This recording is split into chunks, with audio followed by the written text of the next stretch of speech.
I just saw your DM with the sweatshirt. Yeah. How you doing, everybody? This is John, and Great. welcome to John's Long Box. I had to send that image somewhere so I could pull it up, and I figured. But anyway, this is John, and welcome to John's Long Box. It's clobbering time.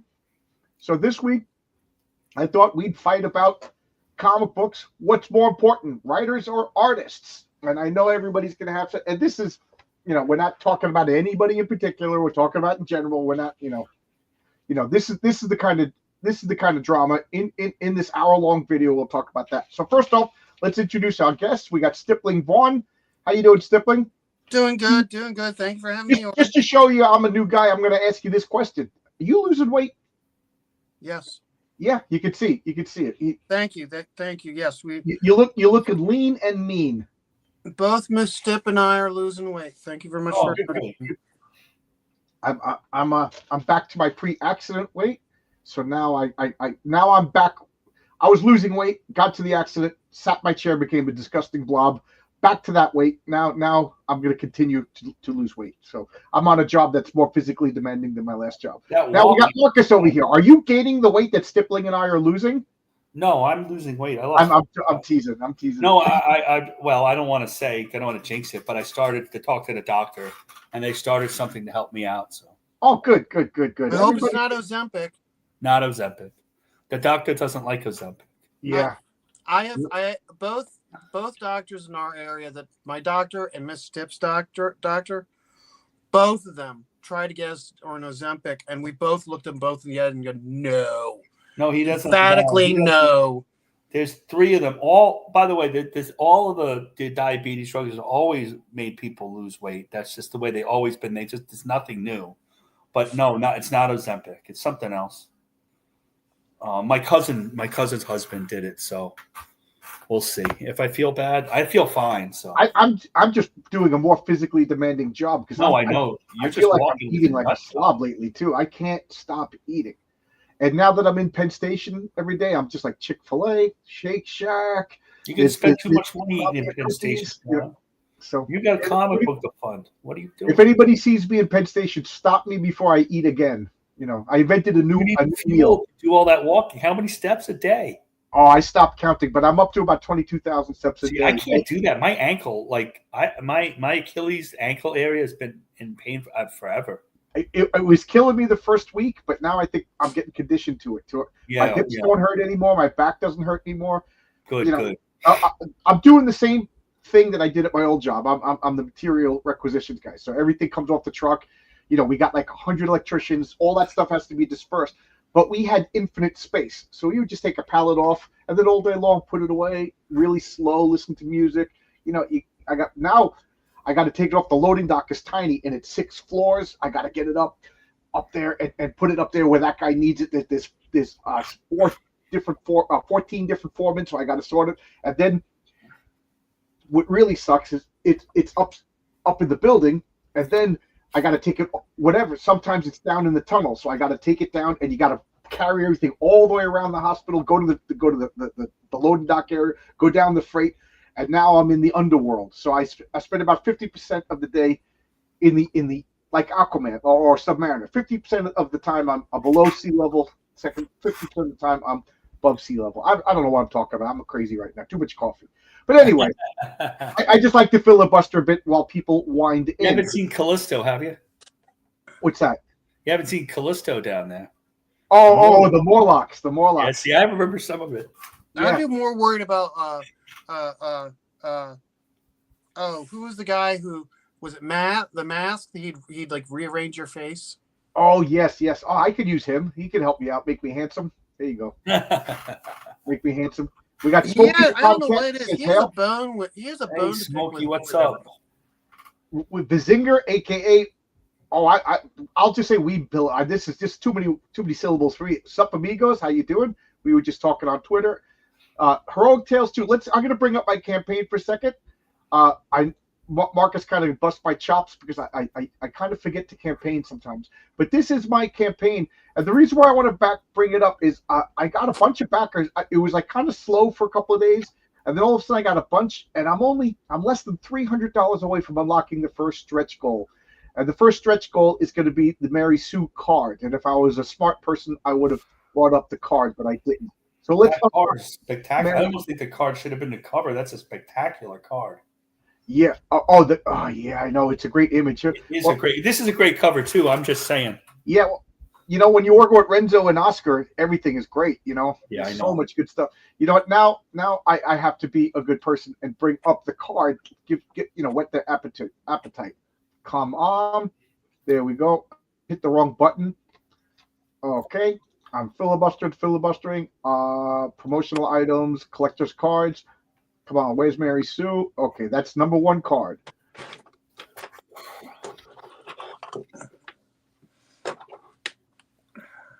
Button. I hate when okay. So now we have, I'm going to take this down, stop the screen, and I will share this screen. This is the Mary Sue card. So this is going to be the first stretch goal card. I already have the front made. Obviously, you're looking at it. I have the back made. Renowned Studios or Renowned Zero. I told him what I wanted. I basically drew out what I wanted, and then he typed it up for me. Oh, good. So, yeah. Yes. And I got 20 cards made because I figured I'll do all the cards now for the next campaign too. So look at that card. That is just awesome. It's got her stats on the back, so you could learn the secrets of Mary Sue, and you could use her in a role-playing game if you play villains. Stippling, you ever play this game? Mm-mm. Marcus, you ever play Villains and Vigilantes? No, I remember selling it when I worked at Heroes World. So good. That's one of my stretch goals. If we get to $100,000, Stippling and Marcus will come to my house. And Well, we should all go down and play at Heroes Con, right? Are you coming to Heroes Con this year, Stippling? No, we're trying. No, that's too big of a trip. And Yeah, that's a big trip. I remember you saying. I mean, let's put it this way: once we get to South Carolina, that'll be like our annual vacation to do it. But right now, no. Right now that last year was like a odd occurrence just because we were already down in South Carolina on vacation. Oh, I remember you were in the area. Yeah, you would stop by for that one day. Yeah, so like I said, if not Gordon, if we get down there in the next 2 years, we'll make that our annual big con to go to because, that one, the South Carolina con you were just at, the Savannah con, those will be the ones we'll be hitting then. So, Smokey the Concat wants to know, am I going to have Dan Lawless do a card? I would be honored to. He's super talented. We had a little disagreement on Twitter today, but he's a great guy. He's arguing through passion, but I think he's arguing through he's not thinking of the customer's point of view, which is he's not a customer. He's a creator. I'm barely a creator. I'm mostly a customer, so I'm thinking from different point of views. But Yeah. I don't want anybody mad at anybody else. Everybody's a good guy. I think Dan sees it as such a big opportunity that's how he's arguing from. And and Yellow Dan's drinking the Kool-Aid. What Yellow Flash, I agree with, but he could have phrased it nicer. I will concede that Yellow Flash started by using incendiary language rather than positive language. Hey, look, you're not gonna have to wait too long. It's mostly done. I do the same thing, Nobody blames you. But he Yellow Flash, and I might be going on his channel in a week or two, so he might not after I say this. But Yellow Flash, he courted controversy and he got it. That's my compromise. In all fairness, Yellow Flash, he admits that. I mean, he doesn't court controversy, but I would definitely say that he has no problems with addressing controversy. Okay. Speaking of which, I'll be on Thinking Critical tomorrow night. I think. Yeah. Oh, great. Yeah. I like Thinking Critical. I also want to point out, I made these linen finished cards. I don't know if you can hear the quality of these cards. These are awesome. So I introduced a character called King Fu. People went nuts for King Fu. I expanded his role in Heroic Tales to the point now I'm so glad because it's making the story better. It's so good. Marcus, did I tell you all the No, I didn't tell you. Who did I tell him? I think I was telling Cooper all the things that I'm going to do. And then Oscar Carano came up with an idea for King Fu, and I'm like, oh my God, I wish I could clone everybody and make more comics. So this is Yeah. Memphis King. He's an Elvis impersonating superhero martial artist, and he has a dojo, the Memphis King. That's him, and it's the Memphis King Fighting Society. And you could join the Memphis King Fighting Society, just like the Mighty Marvel Fighting Society. He's an actual card signed by the real King Fu, because he's a real person, ladies and gentlemen. He exists in my imagination. And this is my favorite. DC Miller designed this card. He put this on it. He says, "Blue Suede Bruise." Oh, nice. Look at that. That is just awesome. So I got envelopes. I got a stack of these. And if you do a $5 super chat, you just give me your address and I'll mail you one of these. Way to engage. Or if you just want to do PayPal at johnslongbox@yahoo.com, $5, because then I'll get your address, mail them. These are fun cards. But this is the next thing I wanted to show. This is the swag portion of tonight's episode. So I sent this to Marcus just so I would know where it is and what's going on. So I got hoodies made up. Look at that. There's the Tennessee Dragon. That's King Fu's emblem on his back. It says the same thing in the card, the Memphis King Fighting Society. These hoodies, they should. I ordered them. They'll be here in 2 weeks. I don't know the exact price yet because I got to find out shipping. What the shipping is going to cost. So I will have the exact. But they're hoodies. The same people that made my Mary Sue shirt and Patriarch shirt. So they're going to be quality. So Good. Yeah. So there you go. And I'll put them on the campaign for issue 3 because King Fu will be a major part of Heroic Tales number 3. So there we go. I've seen if I can enjoy the. David Everson was just on my channel before. He's a guy in my neighborhood. Oh yeah, I saw him. Yeah. David. So subscribe to Dark Alchemy Limited. I am subscribed. That's why I was on the wrong channel. Dave's a good guy. I killed his character. I feel really bad, Dave. Nothing personal, but you split the party, Dave. You as a DM should know you don't split the party, right? We got James Lee being all quiet. James, do you know that you don't split the party? Absolutely. Yeah, there you go. You see, he doesn't even have a face. He's just a disembodied hand, but he knows you do not split the party. What are you drawing there, James? Just a girl. Just a girl. James is the author of the Steins. He's got a novel series, and he also draws strikingly well. Some people are so talented. If James was only good looking, he would be a triple threat. What do you think about that, James? I don't know. You tell me. Oh God! Oh God! No! I can only look at him through a polished shield like Perseus. No, James is great. So thanks a lot, everybody. I was filibustering until we got some people in here.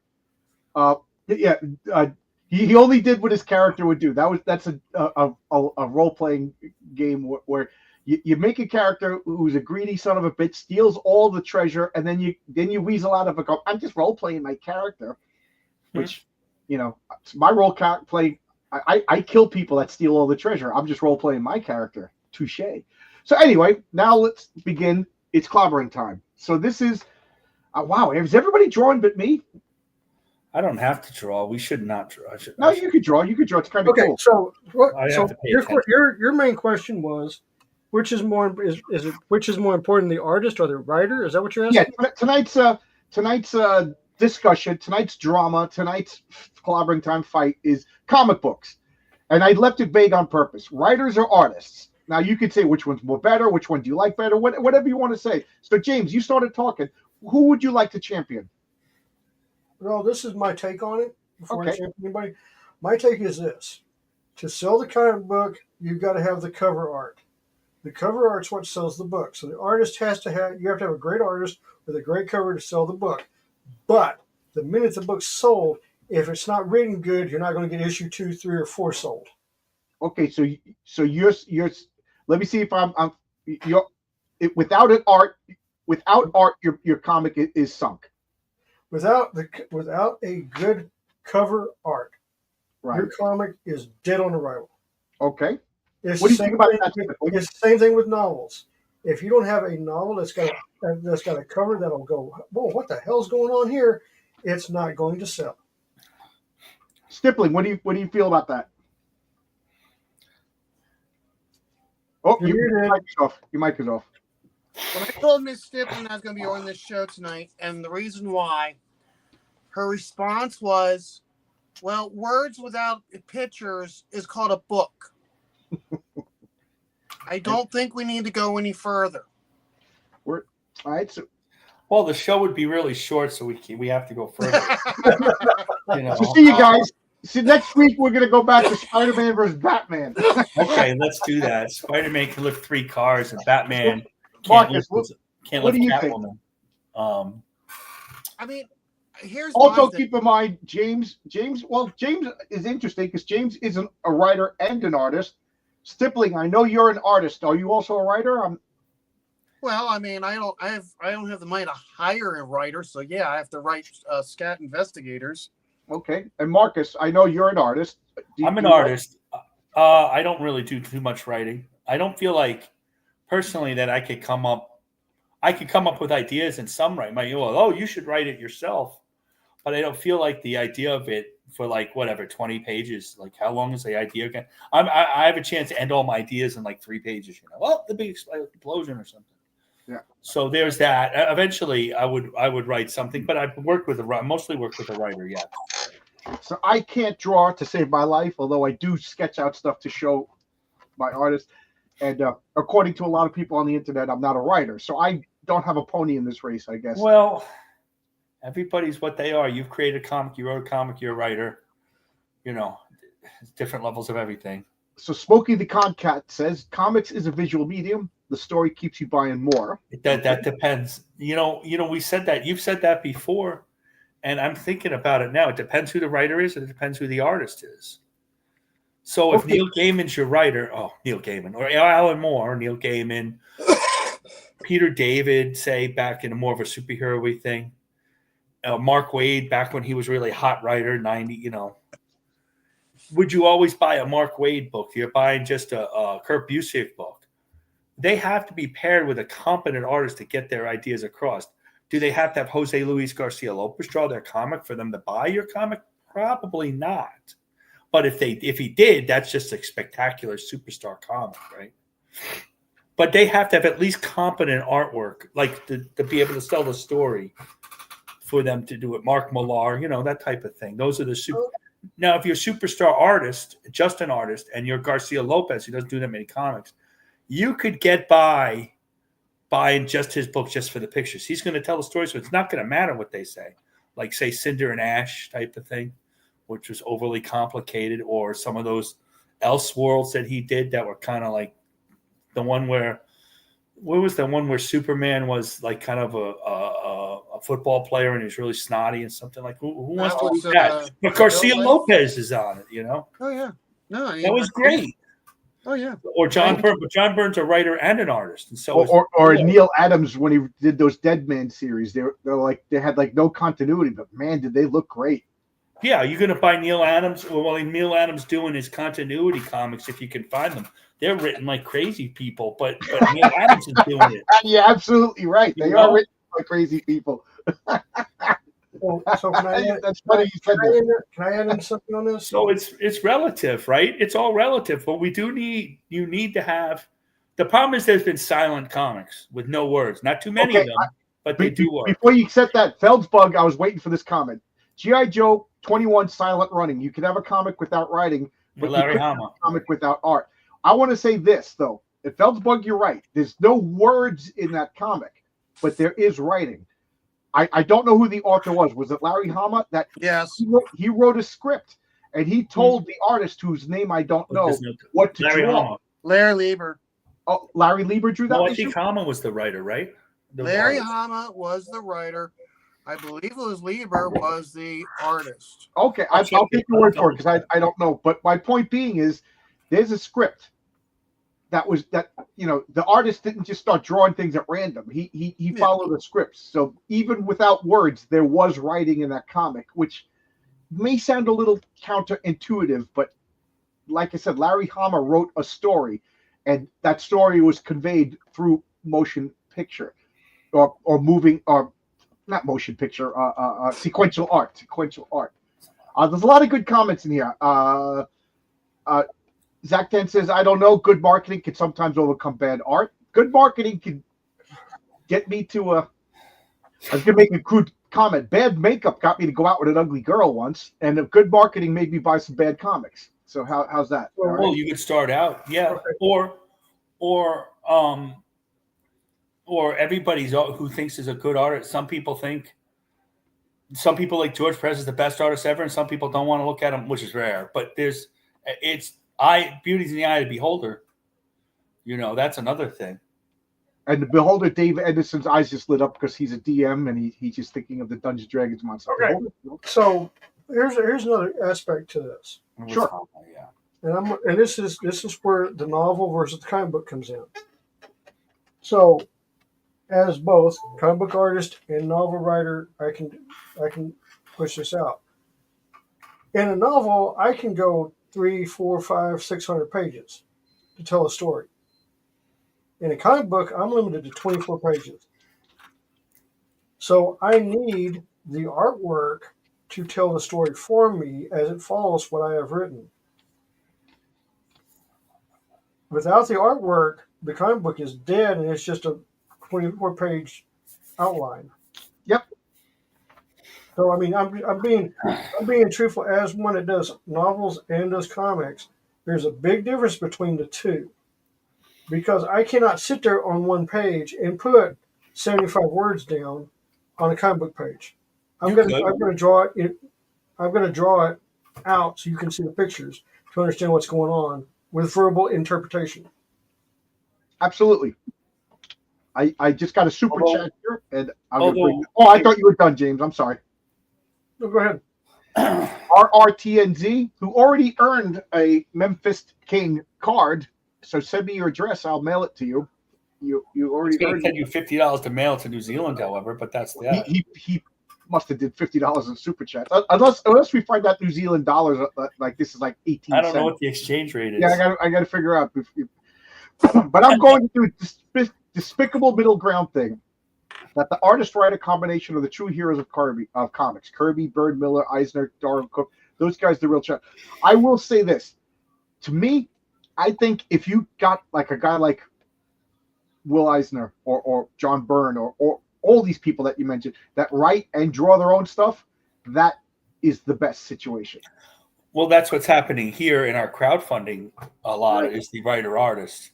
I think if like the closer you get to one person's dream, like the less people that work on the comic, I think that is ideal.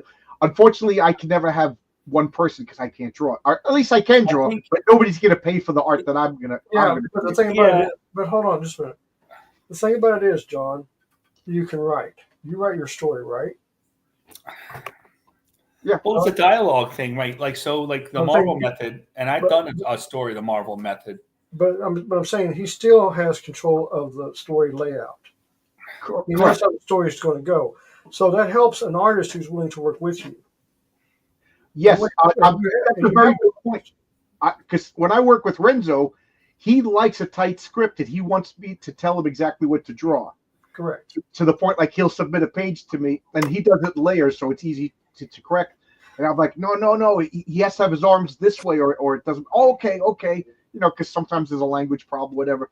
But he appreciates that. I just talked with another artist today about another story, and he said he wanted it in the Marvel method, and I got really nervous because I never did that before. So I don't know if it's going to be a complete mess. And part of me says I don't want to do it because I don't want to lay out money, and then it's not what I wanted. I did one Marvel method story. It's Liberty. I posted the pages, but I didn't post the story with the lettering. I'll have to take pictures of those. And it's like every paragraph is a panel. That's how you think about it on the page. You could break down Marvel method, and you can still put page one what you want on page one. In fact, I appreciate that, what you want on page two, in some way, and still leave it up to them. He just doesn't want the dialogue, So I'm gonna make an outline and see if we can work together. I don't want to mention names and curse anything.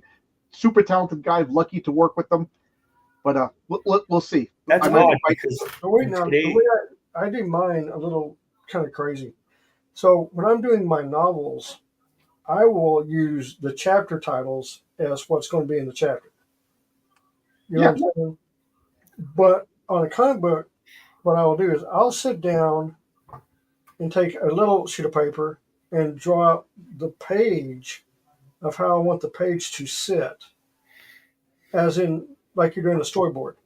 You know what I'm saying? And I will storyboard my. That's how I did the Steins my graphic novel. Is I storyboarded it. That way I knew how the story. That way I could see the story flowing, and I could tell if I needed to make this part bigger and this part smaller and so forth on each page. And it was a lot easier as I was going. I was writing the wording on the side because it was able to flow through, and that's just how I did it. Compared to when I'm writing the novel, is I've got to look at it in my mind to describe everything that's going on in my mind to the reader, which takes a whole lot more words. Harrowberg has a comment. Next Saturday, superstar B.M. Bendis, Brian Michael Bendis, will be doing a signing at Free Comic Book Day at New Dimension Homestead, where a comic book where he is. So, writers, anything you want me to ask him? Yeah, ask him. Why did you ruin comics? say, Brian, why are you patient zero for everything that was wrong with comic books? Hey, Did you enjoy destroying the hobbies? Because Powers was excellent.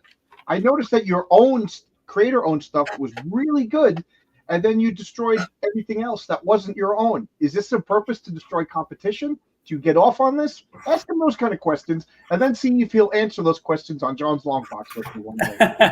And see how quick you get thrown out of the store.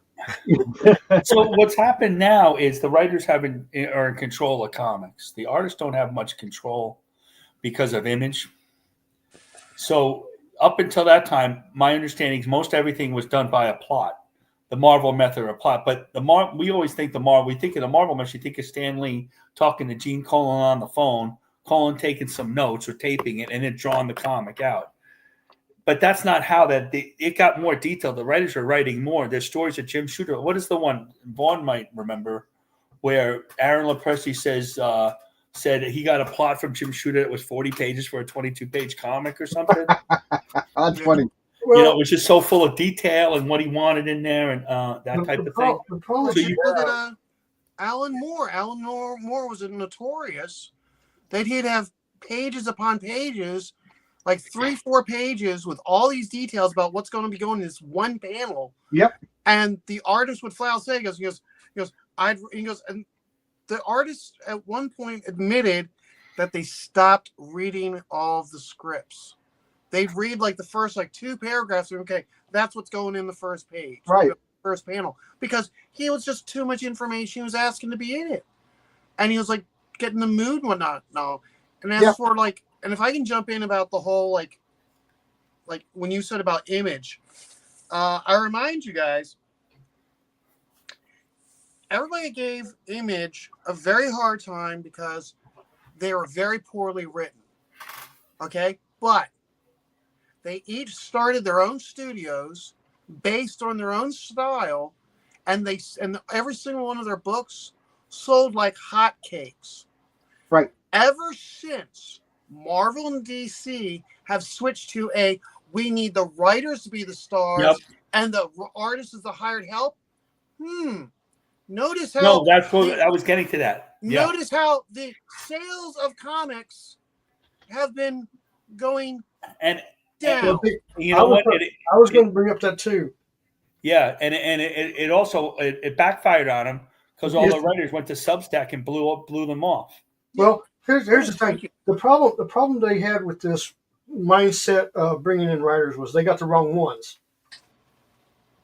I mean, they really did. They got people in there. Even today, they got people in there that don't give a rat's butt about the product. Okay? I have said this many, many times. I've actually said this at a board meeting. I said flat out that if DC Comics was not owned by Warner Brothers and had to stand on their own, they'd have filed Chapter 11. Oh, yeah. I was just talking about that today. Yeah. I keep talking about how I'm a construction worker and everybody's kind of rough and tumble, but I go around with my card and I show everybody Heroic Tales. 9 out of 10 guys are like, oh my God, I love comic books. They still make them. Yeah. And then we talk about DC and everything, and they're just like, they're still in business. So I agree with you, James. This is what irritates me so much, and I have made this. Marcus, thanks for posting it, but my campaign's closed. Oh, well, they said it was. I thought it was a storefront. No, it's closed. Sorry, it doesn't say closed. It should. Not on from my comic says 8 backers raised in 2 years. It does. No, there it goes. Closed down. I didn't see it. I didn't Howard see it. Berg. Still ask him if he I wants to thought it come was a on the channel. storefront. Sorry, James. So, I'll be nice if he comes on the channel, but I will ask him these kind of questions. But So- I also want to bring up the most important. This is next week's clobbering time. What's better, peanut butter or jelly? So next week it's peanut butter jelly time. I can answer that one, but you ain't gonna like what I'm gonna say. I like peanut butter, but it's gotta have jelly. Whoop. Well, no, Oh. there's a reason. Okay. There's a reason. And it's crunchy peanut butter. Because And it's crunchy peanut butter. because medically speaking, and yes, I am a trained combat medic for the United States military. I was, so I can tell you, peanut butter was specifically made for people that were elderly that couldn't eat solid foods for a high yield protein item. And that it is healthy, it is good for you, it is wonderful. Jelly is just jelly, it's great, but it doesn't give you anything for it. So, but when you put them together, they're a miracle in heaven. Yeah, it's So that's that. But no, I mean the problem is when it comes to the comic book image and stuff like that, Marvel is so scared of having the big artist. I mean, don't get J. Scott Campbell do covers. It's just like DC. DC's got Jim Lee, and now there's what is his name? Nakayama. There's a new guy named Nakayama that everybody keeps pushing. you lost me at new guy. So, I mean, he's been around for a few years. I think I've heard of him. He's always. But and I've got some of his books. He's actually really good, but he's starting to get traction. But you're not going to see. First, this is where the biggest mistakes are. You need to have people in there. Number one, you need to have artists that people will know and go, "Oh my God, it's his artwork. I'm going to go buy the book." Number two, you need to have stories that relevate that of the love of the characters and honor the characters, and not here go take this and go with a new direction and screw them all up. Oh, goody! I'm a fruity tooty person. I can do this all good, and mess everything up. And But I gotta ask you, James, are you a tutti frutti person? Oh hell no, dude! Hell no.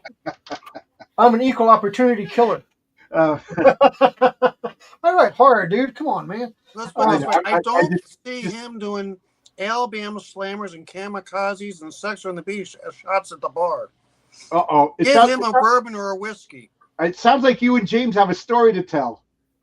No, see, the thing about it is, and this is truth, I'm allergic to alcohol. I can't have Really? alcohol. I cannot have alcohol at all. So yeah, I'm missing the enzyme in my stomach to break down alcohol. If I don't have that enzyme, alcohol is a poison in your body, and I don't have the enzyme, so I am. Well, I will say that whenever I drink alcohol, I break out in handcuffs. So, But no, when you're doing any type of book, okay, you gotta know who you're doing your stuff to. Like with mine was geared for horror. Mine was geared for that genre. I wanted to make it kind of adventurous, but it still was horror, and I used a lot of aspects into it. But when you have a character like Batman, and I'm bringing this up because this is what really pissed me off. When I see the sales of Transformers from IDW outsell Batman, I blow a gasket.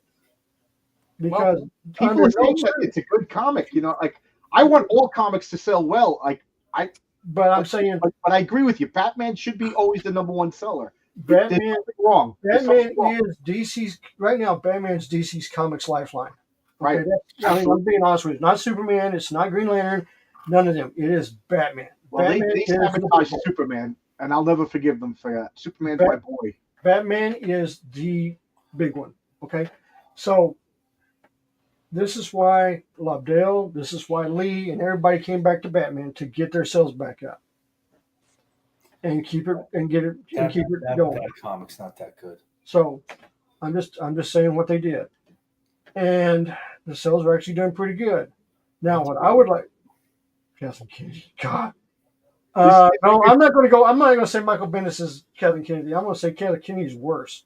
I was going to say, yeah. I mean, I left Star Wars, whatever, but it's a good comparison because they're both saboteurs. Like whether they mean to do it on purpose or if they whatever. But I don't even blame Michael Bendis. I blame the people that didn't fire him when they saw that he was ruining things. Like, I'm trying to think. Mags Visaggio, okay, Mags Visaggio. Oh, God. I don't blame Mags Visaggio for writing Mags Visaggio. That's what Mags Visaggio does. I blame anybody who hires that person to work on an established character. You don't make your own comics. Mags has a couple of IPs. Good for you. The main problem that you have in the comic book business, both DC, Marvel, both of them, is you do not have editors with backbones to say absolutely. Yeah, that's what I'm saying.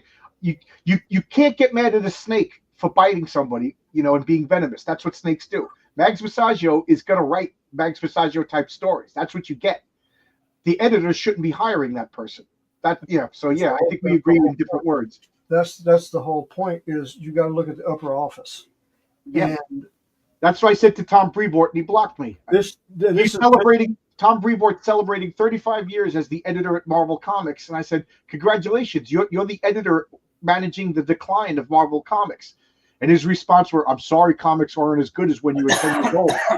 I'm like, dude, when I was 10 years old, we had Claremont's X-Men. You should be striving to make as good as they were when I was 10 years old. That's a stupid comic. Can you imagine if I told my foreman, yeah, too bad the electrical work wasn't as good as it was back in 1983. My foreman would be like, get off this job. What's wrong with you? The thing about this is where I love where I'm at Warner Brothers, is they can't cancel me. They can't silence me. They can't do anything to me because I'm one of these shareholders. And when I raise hell, I usually have other shareholders that'll back me up on it. And I have raised hell. I've raised hell on quite a bit of things. Well, you know what? Get this panel in there to redo DC Comics. There you go. My goal. Okay, so I'm going to tell you what my goal is with DC Comics. Okay, and make them good. I want DC Comics to be the greatest, most profitable comic book company in history. That is my goal.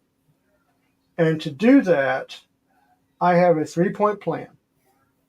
Okay, and I have written out the 3-point plan. I have sent it straight. I didn't send it to Jim Lee. I sent it to David Zaslav. Because Good. Because David Zaslav is the head of Warner Brothers Discovery. He sits on the head board. No offense to Jim Lee fans, but I don't think he cares. He just doesn't. No. David Zaslav will listen when it comes to profitability. Yeah, well, I don't think he's listening hard enough. Hold on. Okay. My background is in business management. And in business management, when I present a situation, I'm also presenting a lengthy investment on why it needs to be done to be profitable. So anytime I take anything to Zaslav, as long as I can prove it's profitable, he'll listen. That's the whole key to Zaslav. Tell him John's long box on Superman is very, very profitable. But no, seriously. There's a lot of stuff going on right now with all of Warner Brothers, and there is an internal fight right now between two branches. All right, let's focus on the topic though. Well, I just want to get my quick comment in. Sure, go ahead. Okay, good luck with this fight. I'm behind you on it. My opinion though is I don't believe Jim Lee deserves a golden parachute. He deserves to be publicly booted. I know now I know I got one person on my back. I like Jim Lee. I think he's a good artist, and I think that's all he should be. I don't think he's a good writer. I don't think he's a good businessman, and I don't think he's good at designing costumes. The problem is he was no. The problem was he proved he could run a successful company because he ran Wildstorm and he had the right people in place to run he had the right people in place to run Wildstorm for him. That's what I think. Successful. Okay. He could do the same thing with DC. He chooses not to. Okay. The guy's not a dummy, isn't he? A medical doctor? Okay. Okay. He deserves. Boot him out. Boot him out. here's the thing with Wildstorm. Wildstorm Comics was Jim Lee's method to show Marvel that they made a mistake and they should hand him over the X-Men and give him total control of it. That was his main goal to do. That's why if you look at Wildcats, you look at everything that he did, it feels a lot like Marvel. Problem is Marvel, when he went to talk to Marvel, they said no. He had always wanted people to take him seriously as a boss. When he got to DC offered him the money and he took it. That's the whole thing. Okay, James, we got to let other people talk. Okay, so Well, back to writing. yeah, we got a comment over here. What do you think of Jeff Johns? Anybody want to take Jeff I Johns? like Jeff Johns. I think he got a little brutal when he was ripping everybody's arm off and heads off, but I liked his Justice Society. I really did enjoy that. Yeah. I got a lot of the trades. I didn't always get the books, but I got the trades later. I read it in a library and I would want to collect it. I always I like Jeff that. Johns. I got the feeling that he I like the Green Lantern. I always got the feeling that he loved the characters. He loved the world. I think he did a lot better in DC than he did for Marvel. Well, yes, I think that's I true. actively followed him around. I loved his Justice Society. It was one of the comics I liked his Green Lantern Rebirth. I read that. I like that. I like the art on that too. But, well, and Flash is a lot of what DC does is because of him, and it's unfortunate that he really concentrated on the TV side and doesn't write more comics. well, I think he got a little violent and a little rough, like during Infinite Crisis. With guys' hair, eyes were popping out, arms are getting ripped off. I don't think that's really needed. What do you other think than of that, his I Ghost mean, Machine? he What do did you that think of Ghost Machine? unfortunate. Sorry. Go ahead. What do you think of Ghost Machine, Jeff Jones? I haven't read Ghost Machine, so I'm not going to say. It's great. I like I look at Ghost Machine, and it's basically, to me, it is every single idea he had for DC that got shot down. And he's like, bullshit, these are great ideas. And you can tell which characters were like he was trying to revitalize an old DC property, and they shot his idea down. Okay. Ghost Machine is great. You can see it. And most importantly is he's shown his versatility, because if you look at his book, Hyde Street, okay, High Street is him doing Vertigo. And that book, hands down, is my favorite of every single one. I'll look some of them up. I like to read that. Yeah. I never read Hyde Street. I don't think I've That's ever heard of interesting. it. I'll have to look that up. Let me write that down. Yeah. If somebody will send me on Twitter, DM Hyde Street. And by the way, the thing about Image is Image stuff is really on the creators, not really on Image. Image takes a lot of money to do the publishing part, but it's really on the creator's dime. So it's Right. not unlike what we're doing here, except it's run a little, they still have that CEO thing. Image is a weird company because Yeah, that's what I heard. it's basically, you have a studio, and I'm going to say it. So say like four of us have studios in Image. We would pay the office $3,000 per book. Right. And they would take it, fix it up, get it set for printing, get it set for publishing, and do all the advertisement, all the everything for them, and then send it out. The $3,000 is what Image had for it. They don't get any more. All the royalties come back to the studios. Yeah.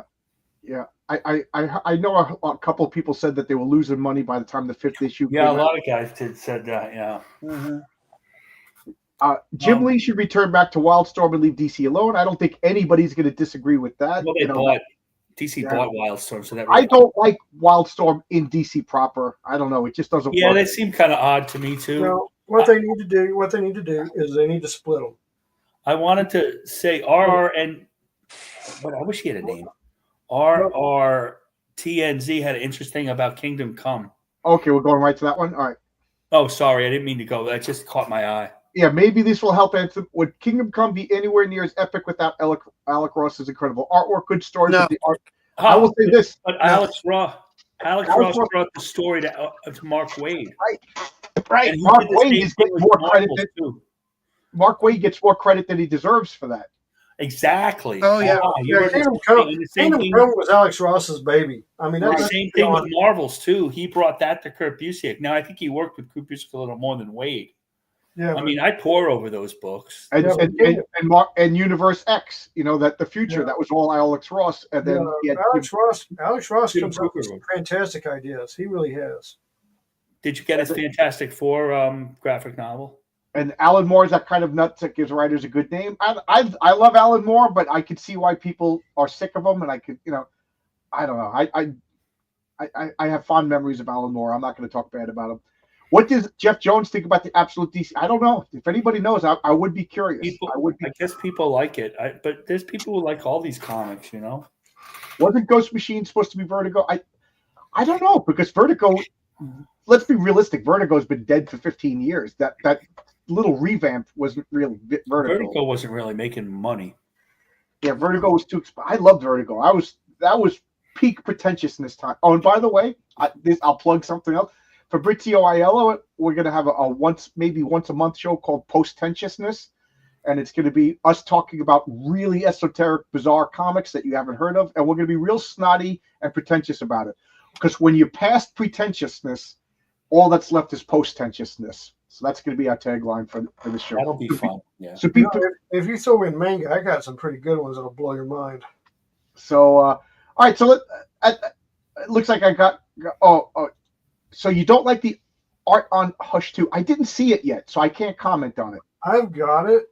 I mean, I've got it. I'm gonna Marcus. Trust me. It's not Jim Lee's best. I read issue 1. Well, I'm not going to say it's Jim Lee. It's nowhere near. It's nowhere near Jim Lee's best. Okay, and everybody knows where I think Jim Lee's best artwork was. What was that? What do you think? The first like 5 or 6 issues of Wildcats. Oh, yeah. Okay. That stuff. That stuff. Some that's just. Somehow I like his Punisher work that Carl Potts laid out, but I actually have those. I would. I like his X-Men stuff because if you want to know how far back my stuff goes, I've got his Transformers. So is Vertigo still in business? No, Vertigo folded. And I forget which year, but 2005, wasn't it? They brought it back and then closed it up in 1 year, because what did they do? They wokeified it, and we all know woke destroys. But, they closed it down literally just before they did the New 52. The Hush 2 is the artwork's not bad, but you can tell Jim Lee's rushing on it. Well, why does he have to rush? Right. I don't understand that. I don't know. I don't. He could spend. Mark Silvestri spend 8 years to do that Batman thing. Why could Jim Lee? He can take time. Everybody waits They now. can't wait 5 years. This is pressure on. Well, he's got to make money for the company. That's it. We got to get ourselves back up. They got to get the quarter back up. That's exactly the reason. We've got what is today, the 25th. So we got 5 more days this month, and then we've got 31. Yeah, that's right. So we got roughly 40 days before the big shareholders meeting, and that happens once a year, and he's going to have to answer questions. So yeah, he's got to get sales figures up. Okay, so let's get back to the topic at hand of writers versus artists. So, okay, what do you? It's the artist. Dave, you're killing me. You gotta let people talk. I'm sorry. You gotta let other people talk. So I'm going to ask you, John. You always say, speaking of writers versus artists, you always like Burns writing better than Claremont's. Yeah. Why do you say that? Because he did various. Okay, we all could point to the X-Men, and we all love the X-Men. What else? What else can we say about Claremont? Claremont? Yeah. What other great runs did Claremont have? I mean, he had a very impressive run on Wildcats. He proved how much of a Trekkie he is when he did Star Trek Debt of Honor with Adam Hughes. Yeah. And I think the biggest thing where he's underrated, I would say, is his earlier stuff when he was doing his Marvel 2-in-1s. Right. I was going to say Iron Fist. He was great on Iron Fist. Iron Fist, Marvel Team Up, and a short run on 2-in-1, and then the X-Men. Yeah. Question. Oh, no, hold on though. My thing is that when we have these debates and you go, who's better, the writer or the artist? Okay. I find too many times the person that's on the side of the writer, they always reference the top echelon writers, same as the artist will always reference the top echelon Right. artist. I think the better litmus as to which is more important is the journeyman and the mediocre. Okay, that's a good point. Okay. Because you take a look at here's the perfect example. Okay. Pretty much everybody here in the chat and on the panel, you know Marvel and DC from the 70s and 80s. And there's a lot of artists that came and went. But the important thing is you had mediocre artists, but you would pick up that book and you would not know as a mediocre artist. Why? Because they had a house style. Right. Where did Marvel and DC completely and utterly forget and lose the plot was when they stopped having a house style. I'll agree. And again, you could. Why was Image so successful? Rob Liefeld created his own house style, and he had a full studio of artists, and he produced a load of books. Jim Lee did the same thing. Mark Sylvester did the same thing. Good points. If you're going to have success with your artists, and if you have Jim Lee saving your ass with Hush 2, maybe you should have every single one of your artists send out the memo. You are to mimic Jim Lee to the best of your ability. Because if we can sell X amount of books with Jim Lee's doing it, if we have every single other artist mimic Jim Lee, we'll probably get a boost because people who don't know the names of artists or the names of writers, you're going to get them buying those books because it looks familiar from the successful book. I'll say this then as a counterpoint. I agree with you for the most part, but just to be devil's advocate, you're also talking about a time when comic books were in newsstands and little casuals were buying them off the newsstand. But these days, people are going, active comic book junkies are going to comic shops and they know the artists and stuff like that. So do you think a house style would be detrimental at this particular day and age? I still stand by the house style, because you think about it, if you're going in there, you're buying a Superman comic because you like that artist, but while you're there, and here's where they need to start getting back to covers instead of having a painted cover, digital, and all that shit. You have Dan Mora, and Dan Mora has done a Superman book, and you love Dan Mora's stuff. And then you spot this Catwoman comic, and that looks similar to Dan Mora's. You pick it up. It's not Dan Mora, and you can read it's not Dan Mora, but it looks similar, and you like Dan Mora. Guess what? Dollars to Donuts, most likely you're probably going to pick up that book and give it a shot. Marcus, because you like Dan Mora. Well, I don't think they have to ape Jim Lee. I think that, like, back in the 50s, the house style for DC was Dan Barry.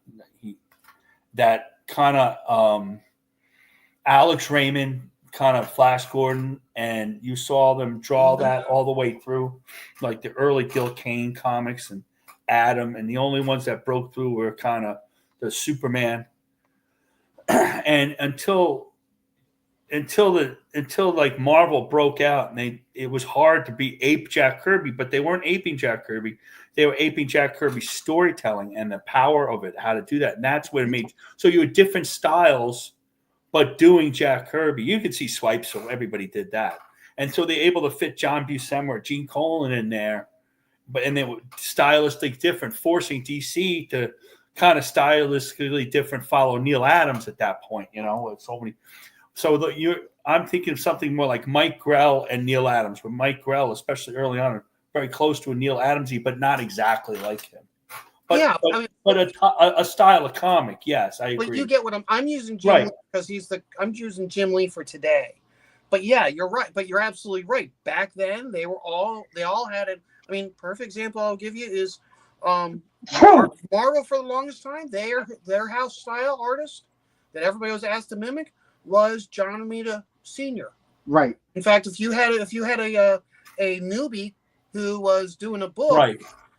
who was the person doing the art corrections? Most likely was Senior, because they didn't get Peter Parker's face exactly right. He trained artists. Yeah, and then of course you would also have same thing. Whereas like pretty much Jose from doing the style guide, he basically unofficially became their house style artist for DC. And again, you could have so many books without Jose in a single one of them, but his influence was there, which sold the book, and so forth. So I mean, that's how I kind of look at it, where it's like, if Marvel and DC want to course correct, I think you're right. They have to do something. Yeah. and how I see course correction being is, again, you have to have a house style. I mean, perfect example is I can show you probably like 2-3 different manga books. Okay. Different artists, different story, different genre, but the style is similar. Right. So you can go into Barnes and Noble and you can pick out 3 or 4 different manga books, flip through them, but even though you know they're separate individuals, the style looks similar. And that's what. And it's funny that you should bring up manga, because to me that's the biggest hurdle. Is I don't like the manga style. I guess because I just grew up in Western comics, so it's difficult for me to get into it. But don't jump down my throat, guys. Manga is a valid, beautiful, super good double plus comics. It's just that I don't like that. So what, how is Marvel? How is manga able to become top dog? Because neither Marvel or DC had a house style to come back to own the market. And what happens when you don't own the market? Your competitors come in and they take the market. Right. That's what manga did, because they had a house style. Which you take a look at a manga from the 1970s, and you take a look at manga today, you can see the progression and evolution. Absolutely. Whereas you look at Marvel and DC right now. If you compare a 70s comic book to what's on the shelf right now, you're looking at de-evolution of artists. Absolutely. Good point. James, you're dying to say something. What do you want to say? No, you're bringing up manga. I'm going to explain why manga is doing so well. When you have a base, which is Japan, DC, Marvel never got a foothold in there. Yep. Oh, yeah. You're absolutely right. Number 2, when you stand there, and I've been to Japan. I lived in Japan for a while.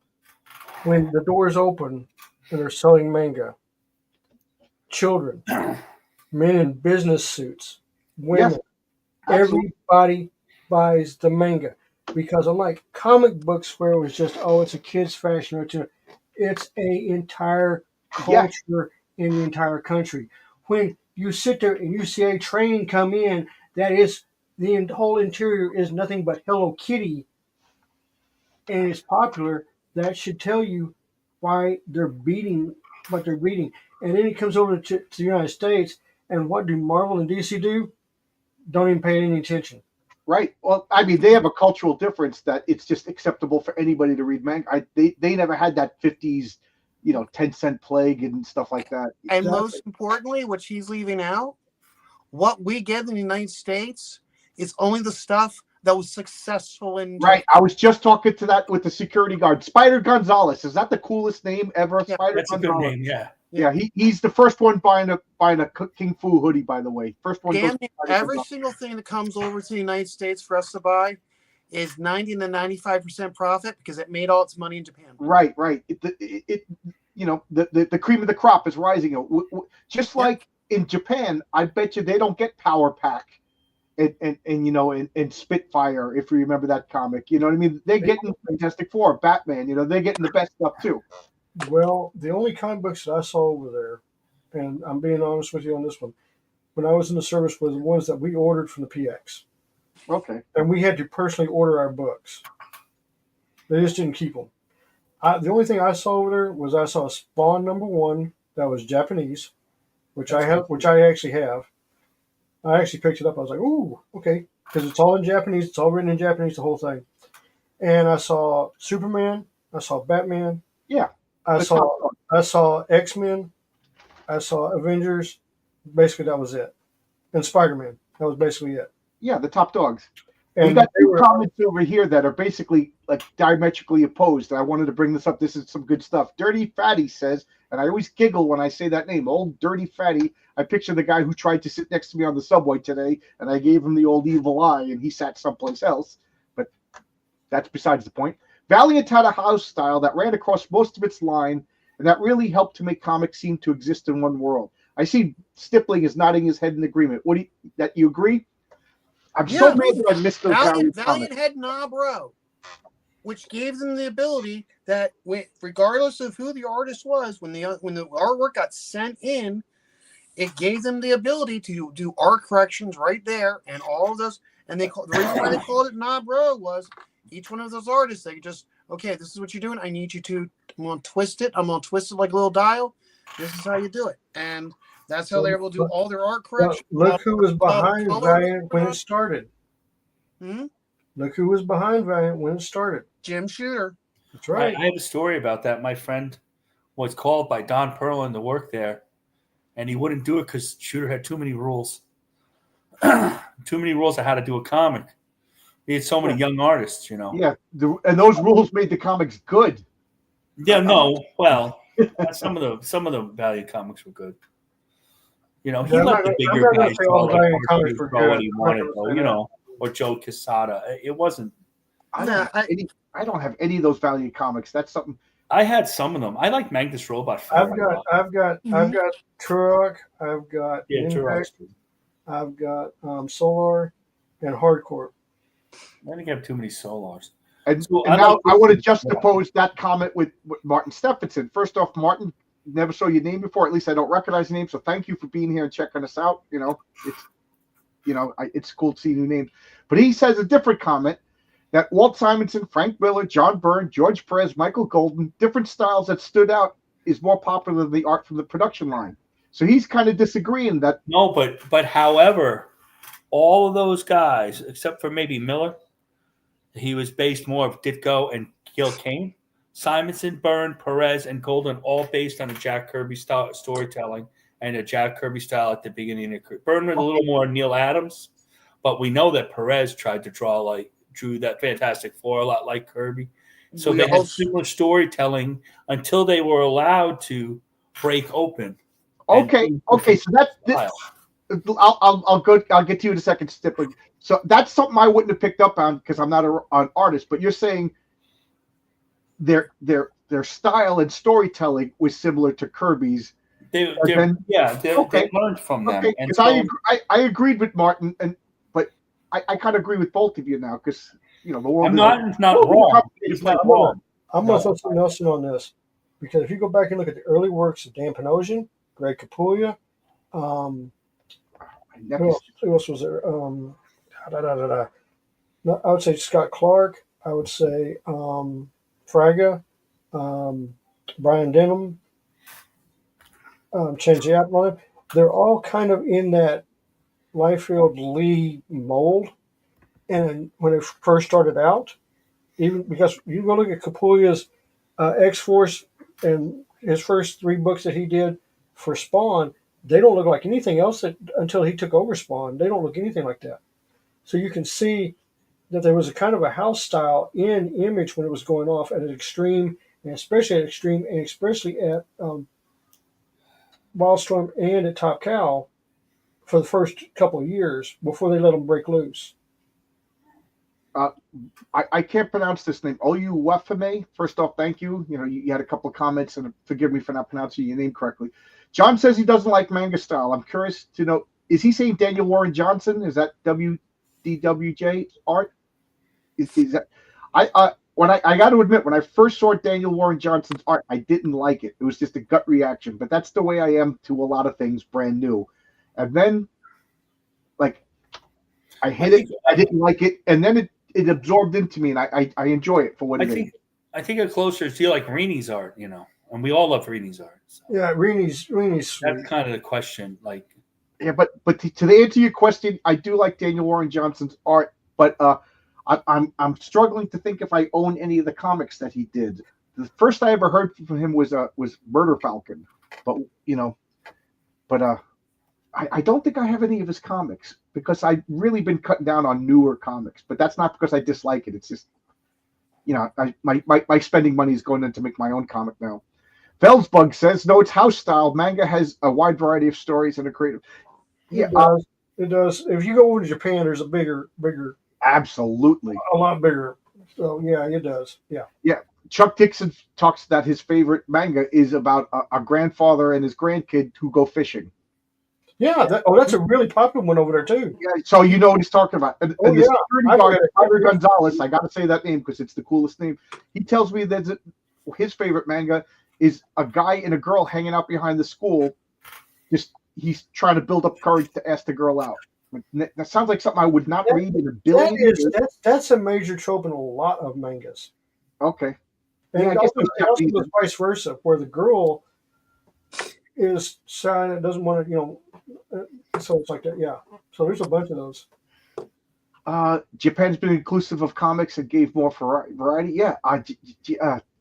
The Japanese are insane in a good way with so many different manga. And to be honest, I'm trying to avoid it because I know me. I'd go down that rabbit hole, and I got no more room for comics, ladies and gentlemen. I can't start getting into that. You have to buy it. You have to build another house. I mean, hold on. My wife doesn't need a bedroom.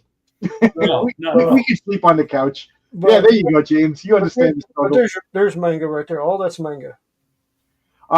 Old Wafembe says, yeah, I meant Daniel Warren Johnson. Thanks for answering. Thanks for taking the shot at saying my name. I don't care how you pronounce it. Yeah. All of that's manga. So that's all manga right there. Ofembe, do you have a Warren Johnson comic that you would recommend? I mean, I'm all for a good comic, So I was going to pick up Murder Falcon, and then I just forgot, and then something else distracted me because I'm like a child, and then, so... The rabbit hole. We got Cooper, who is invited to come here tonight, and he said, "No, John, I hate you," and I cried.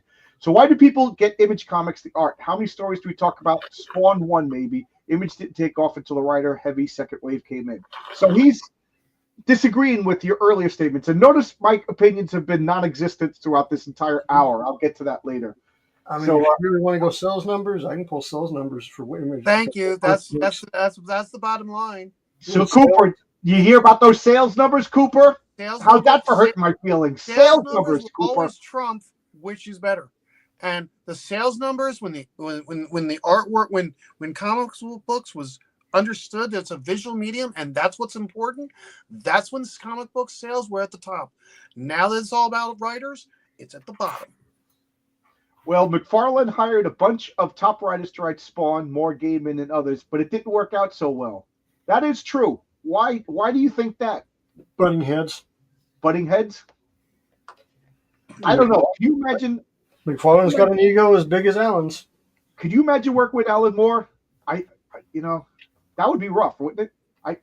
He's not like a jolly old elf. He's probably a demanding old meanie when you're drawing for him. Well, it cost him Angela with that lawsuit.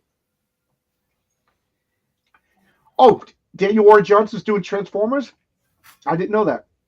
He's no longer on the artist, though. He's recently had a short story in Wolverine 400. Yeah, I saw Adam Lawson posting that he finally tracked down like a variant cover or something like that. And it looked awesome. Yeah, they filled the landfills very well, and they're very flammable, Cooper says. But they sold.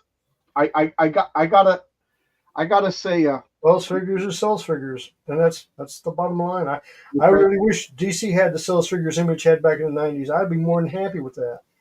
So we've been talking for over an hour now. So how about we'll start with you, James. You got 5 minutes. What's your theories on writers versus artists in comic books? Again, comic book, you need to have the artist. You need to have a good artist to tell a 24-page story, because a writer cannot do the story justice in 24 pages. So you have to have a good artist, no matter what. And this is what's hurting a lot of the books now, is they do not have that artist quality that they had back in the day. Okay. All right. Stippling, what do you want to say?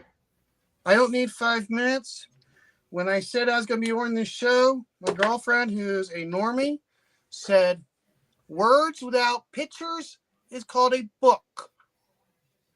What makes comic books so unique is the visuals. And you can have a horrible script, but a good artist can make it really entertaining. Whereas a bad artist cannot save an excellent script." Okay, Marcus, what do you think? I think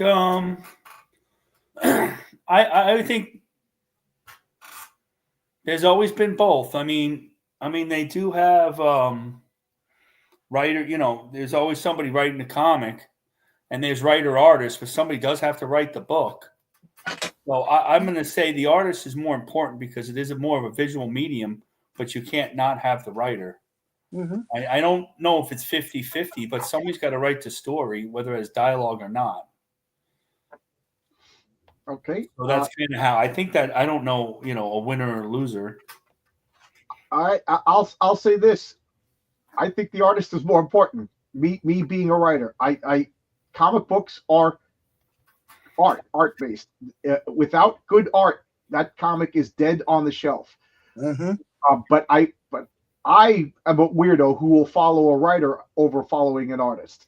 I like, but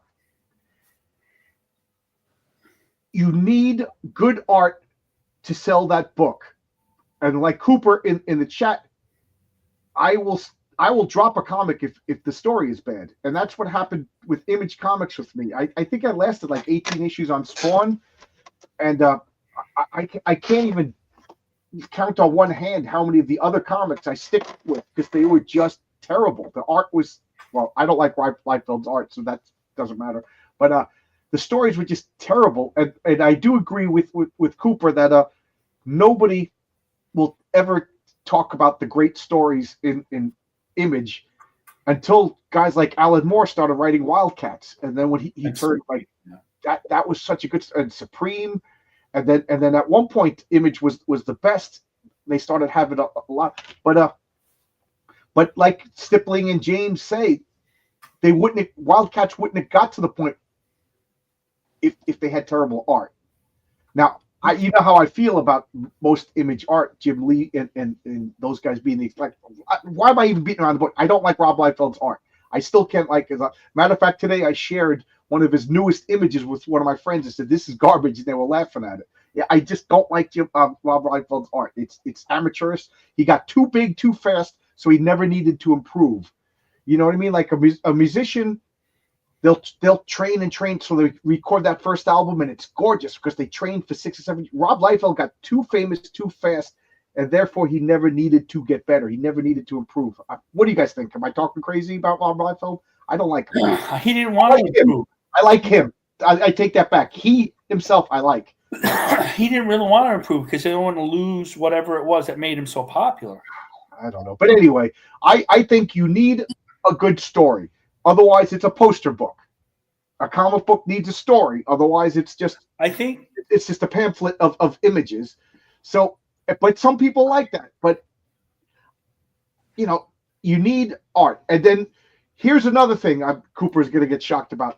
The artist needs to understand you don't need words. The story, the art is supposed to that's shocking. That's true. The art is supposed to convey the story, and the words are only there to convey the information that the artist can't possibly tell. Yep. You know what I mean? So, like Mike Barron says it the best: use your words sparingly. Chris Claremont is one of the exceptions. Alan Moore is one of the exceptions, but they're the geniuses that prove the rule. Like when I work with my writer, he sends me stuff and I ask him some questions, and then it's up to me. Like even if he sends a script, which he writes full script, they kind of treat it like a plot. But we get together, we work back and forth, and it's a collaborative effort. I don't, the writer, the artist comes up with as many ideas as the writer. If you're a writer who's really cinematic and asking for the angles, and he does that sometimes. But then, I don't know. I think, they're better off letting the artist choose some of the dramatic angles. But I do like having the dialogue, and it makes me help. Like the Chuck Dixon, Graham Nolan. Chuck doesn't like to write full script, and Graham Nolan likes a full script because he likes the dialogue, because he knows how the characters act. Right. So everybody works differently. Well, it's almost 50-50 or 60-40 artists. Just because it's more of a, you got to have the cover and the stuff that makes somebody pick up the comic. Right. I mean, I put comics for the writer as well.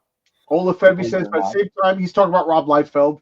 He agrees. He says, I agree Rob didn't approve because of his quick success, but he earned it. Yes, he sold honestly. He didn't threaten anybody. He didn't put addictive drugs in his comic book so that you had to come back for another hit. Those comics sold. His comics were drugs, John. That's the problem. We could get back to the 50s and what's his name, Frederick Worm. But yeah, Rob Liefeld sold because people wanted what he was making. But I don't know, because and then what we didn't talk about was writer versus artist. What about the editor? Like, so oh my God, Marvel in the 80s and stuff, they picked the team, and they would say, how do you want to do this comic? And they let the team go. But the editors at DC, like in the 60s, like Julius Schwartz and Mort Weisinger, the cover came first and the story came after. Yeah. And often the editor was coming up with the plots of the story, telling guys like John Broome and Gordon Fox what they wanted. And then they would write the story, and Gil Kane or Kurt Swan would draw the comic. More importantly, it used to be you had to pay your dues as an editor before you graduated to being a writer. Oh, really? Yeah. At DC, yeah. Take a look. Right. You take a look, okay? Louise Simonson, all of Battlestar Galactica, almost her entire run on Star Wars, her X-Men, okay, that entire Chris Claremont run, she was there for the first half of it. Right. She proved herself as an editor, and it wasn't until she started coming up with her own ideas as suggestions for the writers that the writers said, do it yourself.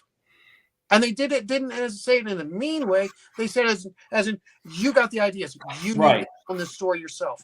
And, not just her, but also Peter Tomasi. Peter Tomasi was for JSA and Justice Society of America as the editor before, towards the end of it, he got his opportunity to write Justice Society stories. So here's again. These writers are not paying their dues and learning their craft. They're just, you know how to write comics? No, I think today, that is no doubt. I still don't blame the writers and artists. I blame the editors for what's going on because, the corporation. We have an expression at work: the apprentice can't make a mistake, because ultimately it's the journeyman that's working with the apprentice that's supposed to fix everything or let him know. You know what I mean? So yeah, the apprentice makes a bad splice, the light blows up. That's not the apprentice's fault. He don't know any better. It's supposed to be the foreman and the journeyman. That's the way I look at the writers. Mags Visaggio, she ain't doing anything wrong, or he ain't doing anything wrong. That's just Mags Visaggio. The problem is the bosses letting it happen. Mm-hmm. So editors are super important. I mean, in this indie crowdfund, we're almost our own editors. I hired an editor just to fix my grammar, to make sure the story worked. But the editors and crowdfund is going to help your story and help your punctuation and maybe push you another way. What you did, let's give you some credit of locating who can do your logo, who can do your art, who can ink your art, who can letter, and you put together a team that's stellar guys, coloring. Yeah. Not everybody in crowdfunding does that well. You could see it. Yeah. In all seriousness, I'm the weak link. That's part of why your comic. You can criticize my comics writing, but you cannot criticize the look, the art, the coloring. No, it comes out looks like a comic. It looks what you wanted, and you edited yourself. Like the other editors, like there isn't really editors in crowdfunding. There's people to help you get your punctuation right, make sure your sentences are right, but there isn't somebody really overseeing you in a corporation sort of sense. Correct. Yeah. Mm-hmm. So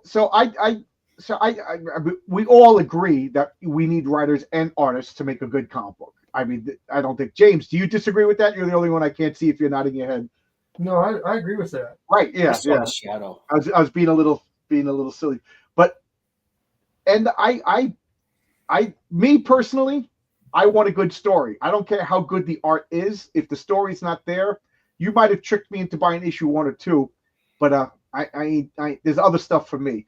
But I do know that I'm probably the weirdo minority, and I'm smart enough to recognize that unless that cover is like James keeps saying, unless that cover is something that eye catchy, or if I know nothing about the art team, that cover is the introduction. That's what I see. That's what's going to draw me to look at it. Now, if I'm a like a Stippling Vaughn or a Marcus even who knows everything about comics, he's going to see that name. Oh, that's Alan Moore, or that's Grant Morrison, or whatever. But I'm just talking about the newbie who walks into the shop. You got to have an eye catching. So art is more important, I will say. Art is more important to get that comic to sell. But it's like talking about a short-term goal or versus a long-term goal. Like look at Marvel today and what Rob Liefeld is complaining about. They got all of these X-Men titles. None of them make it to issue 5. Why? Yeah, people are buying issue number 1, but the sales are dropping off because the story is absolute crap. I think Marvel today is the biggest argument that story is important. The storytelling is important. It doesn't have to be. We talked about Jim Lee and all the spectacular and Rob Liefeld and Walt Simons and all the spectacular art. Back in the day, Don Heck would show up on a comic. People all hate Don Heck, right? Well, he's a heck of an artist. And there's some stuff he did really nice. That's just my joke whenever anybody mentions Don Heck. But every time he started, the sales went up on books because he told such a clear story that people would buy the next one. He was the main artist of Flash when his Flash's Iris died. Hey, James or Stippling, this one's to you guys. Would either one of you guys explain what storytelling is? We got a bunch of people watching, and I see a lot of new names. Okay. We use the term storytelling a few times. Anybody want to explain it? Story. Go ahead, James. You got it. Oh, sorry, I just saw Vaughn's book. I was like, oh boy. Okay, storytelling is the avenue in which you are telling a fictional or truth tale to relay a story to another person, either by picture or by words. I'm just going to fill my coffee cup while you pontificate. Okay, so the classic arc of telling a story, and this is going all the way back to ancient Greece, is what's known as a 3-arc plan. So arc 1, introduction of characters, building of team, starting adventure. Arc 2, adventure's going really good, all things look great. As it goes on, things start to get bad. Something happens. Arc 3, everything has gone to hell in a handbasket. You don't know who's going to survive, but some way, somehow, the heroes pull it out and win at the end of the day. If you go look at the classic X-Men tales, that happened a lot. They use that format a lot. So there's a format in storytelling, especially heroic storytelling, horror storytelling. There's always a formula to use, but it is always to relay a story, to entertain, or to relay message to another person by those factors. In the short way that I always describe storytelling is, if you take the words out of a comic book, could you just look at it and figure out what's going on? And some people like George, like Jack Kirby, I think I could speak for all 4 of us on the panel, was probably the master storyteller. Will Eisner, Jack Kirby, Wally Wood, these guys, you could remove all the lettering and still, for the most part, get what's going on. Maybe you're not going to get a character's name or anything like that, but that's to me with storytelling. And the example that I always give of bad storytelling, as much as I love this guy, is Howard Chaykin. If anybody read American Flag, oh my God, if you took the words out of an American Flag comic, it's almost like he cut up every panel, threw them up in the air, and assembled a comic book. And then I'll tell you Will Eisner's story. Will Eisner and Howard Chaykin don't like each other. Oh, really? Before I knew that, Will Eisner did say he did not like the way Howard Chaykin told the story, because the style was more, and this is kind of the Image thing, right? The style is more important than the story. So you could read the spirit, and there's a bunch of spirits that are just like 6-panel stuff, and all of a sudden he'll do something that's really innovative, and you'll be like, oh, I can still read that. Right. You read it in the Z. Today, now they have the panels laid on top of the other panels, and it's not quite as obvious. And it's a more. And so you're right about Howard Chaykin. And I'll also say this: as much as the Image comics sold, their storytelling was awful. Some of them were really bad. Some of them like if you took the words out of Youngblood, it was indecipherable what was going on. But it sold. So what do I know? Well, the kids, I was teaching kids at that time, of that age, around that time, and the 10 to 13 to 14. These kids loved it. It was so much different. They loved it. It was exciting. Mm-hmm. They drew like it. They wanted to draw like it. Now, when I taught them, they said, you got to tell a story. But they loved it. They were favorites. I remember once class, it was Liefeld and Lee and John Romita Jr. I know. I'm an old fart. There's nothing you can do. But you can do both. The thing is, you can do both. The John Romita, especially back in the in the 90s, the 2000s, junior, could tell a story and have the exciting stuff go on. I don't read his work as much today, so I'm not passing judgment on that. All of Webby but who wrote that book that you were holding? No, that was we all know. He actually has 2 books that he did. There's this one here, graphic storytelling, and then there's this one. Yeah, I have that one. I have the other one too. So these are both done by Will Eisner, and they basically the other person who did a great job with a great book that explains and does it breaks down. Let me guess. Storytelling. Understanding Comics by Scott McCloud. You got it. Okay, yeah, guys. I cannot recommend these books enough. That's stippling. If you want to get into comic books, these are literally the textbooks to read. The Will Eisner books are his class. Yeah, and get the oldest edition of that Will Eisner book. The newest editions they edited it for woke purposes. I'll leave it at that. Yeah, because they're taking out Ebony.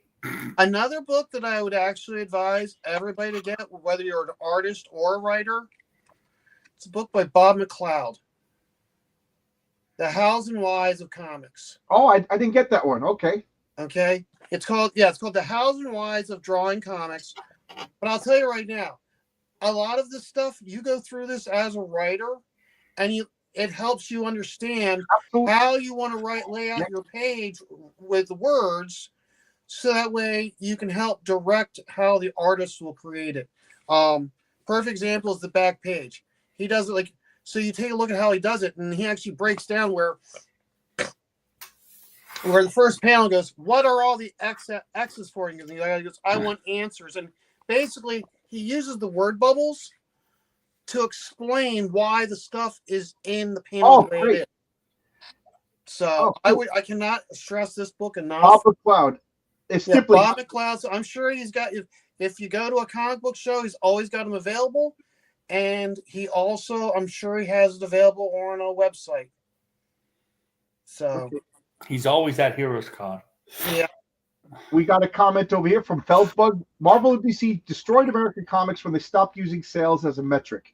If it sells, make more. In Japan, what manga gets pushed is based on sales. If a book doesn't sell, it gets canceled. Absolutely. Marvel and DC, they hired a bunch of Marxists that think that the work creates value. And this was an argument I had with construction workers, because they didn't realize that they were spouting a Marxist idea. They just, look how hard I'm working, I should get paid more. And and that's an unpopular thing to say to a construction worker, that doesn't matter how hard you work. And they get mad at me, and I say, no, what matters is how much other people value your work. And so the argument that I said, okay, go out in the woods, middle of the night, with a shovel, and dig a 12 by 12 hole. That's a lot of work. Should you be paid for that?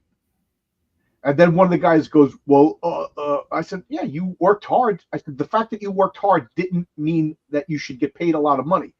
And then one of the smart guys goes, okay, so what if the mafia's coming by and they want to put bodies in that? They pay me a lot. I said, yeah, because they valued what you did. I said, you just explained that somebody needs to value what you did. So to turn this back into comic books, when these people just make these comics, but the metric of sales isn't what drives the market. The market is, we want to say a message. So they think, oh, I put in the work, therefore it's valuable. No. Does anybody like Kamala Khan? Can anybody, and now they're time traveling. Now I'm getting mad and talking about something that doesn't matter. But the point is, if they use sales as a metric like Stan Lee did, Stan Lee was like, oh, that didn't sell. I'm going to pivot over here and do this. Oh, okay, I'm going to pivot over here and do this. And then like, sorry, I got to fire you. I got to make it. It breaks my heart. You're my buddy, but I got to do what I got to do to keep these comics selling. And you're absolutely right. And that's what Japan does. A flip side for that though is I do all my work at a dive bar. Okay. Surrounded by tradesmen. Okay. Guys like you. Okay. And jerks. You surrounded by jerks like me? I'm talking about tradesmen, like carpenters. I know. I'm being funny. The whole thing. But yeah, you can see. Actually, you know what? You're right, jerks. But here's the thing. Here's the thing, though. Here's the thing. This is the reason why I can't call them jerks. They see the value in what I'm doing, and they do not question when I tell them what the prices are. I could drive an extra 6 to 7 miles to a bar right on the Susquehanna River, and with people that make like 5 to 8 times more than the people at this dive bar. Every single time I go there, they want to pay me an nth of what the what the work is I put in the value. My value is respected at a dive bar, whereas I'm surrounded by these influential people that want to take advantage of me, and when I don't bow to what they want to charge me, what they want to pay me, they put me down for it. So I'll take a tradesman over a hoity-toity idiot any day. Well, somebody said, look at every problem in America was probably started by a man from Harvard. Oh, you got that right. All right. I forgot James was here. He's been so quiet. So Luniverse, how you doing, Luniverse? How's your comic coming along? Luniverse is teaching himself how to draw it. Well, I'm kind of interested in his progress. So I agree with everything you said, John. Stories which sticks with you more than art. Well, art, it just grabs your attention. I will say, and maybe let me know if I'm in the minority, but when we talk comics, do we talk about stories or do we talk about the art for the most part? Like when you and your buddies have a beer and and let's talk comics, guys. We're talking Spider-Man or whatever. Do we talk about Spider-Man's great adventures or do we talk about that cover that Todd McFarlane drew? No, we talk about that part in the comic book where she's in lingerie and he's got her webbed up to the roof and she's trying to talk him not out to do anything kinky. And yes, that did happen in Amazing Spider-Man by McFarlane. Yes, it did. Yes, it did. I know exactly the panel because every flesh-blooded American boy knows exactly what you're talking about. Hey, but what I said about that was they're married. So what? Right. That's why the patriarch and his wife are enjoying some quality time. That's where Marvel is messing up right there, because they will not put them back together as a married couple. Yeah, but that goes. Spider-Man is outselling Amazing Spider-Man 2-1. Mm-hmm. That goes right to Phil's comment. They're not using sales as a metric. If they were using sales as a metric, Spider-Man would probably be on their third kid. Mm-hmm. Well, there'd be a whole different ballgame if they were doing profit metrics. Oh, it'd be a whole different ballgame. And the thing is I don't understand. Here's my thing. The biggest thing about Mary Jane was what made her so popular was she was the perfect example of less is more. You didn't need to have her as a main plot point. Yeah, because less clothes was better on her. All you had to do was basically have her sitting in the kitchen and basically having a cup of coffee ready when he jumped in the skylight. I want to bring back Gwen Stacy. Okay, we're not going to get in that subject. Just stop right there, Marcus. Eric the Guapo wants to throw some chum in the waters over here. Well, yeah, so he says artists are nothing without writers. I agree. Case in point, EVS. With Jeff Jones, some of the greatest comics in history. Without Jeff, he's a morbidly obese Jerry Springer. I didn't say it, everybody. Eric the Guapo said it. God. But you know, I'll say this: when you have a team, okay, and you can look at Neil Adams and Dick. Oh, I always forget his last name, but they're Dick Giordano. thank you very much on Oh. Batman. Or you have Jim Lee, Chris Claremont, and Scott Williams together. If you put a team together, and I mean artist and writer together, they will always be better at sales, better production, and better quality than if it's just one person. Absolutely. I don't know about that. Really, I agree that a good run. If You're talking a monthly comic book. Yeah, on a monthly comic book, because On you a have monthly- to do it that way. That's what I'm saying. Yeah, on a monthly no, comic, no. I'm not talking about like what we're doing, where we're spending 3 months, 6 months, 8 months, a year, Right, year and a right. half to do a book. Oh, okay, Yeah, okay. then I'm talking about you got 28 days to get it done. yeah, You have to have a team. Well, let me put it this way. I'm going to turn it into construction worker again. I worked with the guy for a year. We chased away stippling, but I worked with we would be bending pipes, and it got to be the point where we had shortcuts as far as working. Like, yeah, I need this. Boop, boop, boop, and he's doing that, and I would hand him stuff because we had a system together. And I think that's what James is saying. Like, you're going to tell me that it always goes back to Chris Claremont and John Byrne and Terry Austin. Those guys were firing all cylinders. Now, I don't know the behind the scenes. That was before Twitter. Maybe they hate each other for all I know. I don't know. But they worked together. They had a system. And they had years to develop as a team. Peter David on the Hulk was on it for 12 freaking years. You know what I mean? Like he had it down pat. He developed stories. We cared about the side characters. Nowadays, what are you lucky if you're on a comic for 5 issues in a row? They don't even want the people on it because they don't want to create the stars these days. They don't. And want I got to to agree with you. Greg Nolan is the gold standard of crowdfunding, if you ask me. Yeah. I hope to someday be a 10th as a gentleman, talent, on time, just everything about that guy's class. I really can't say enough. And that's not big.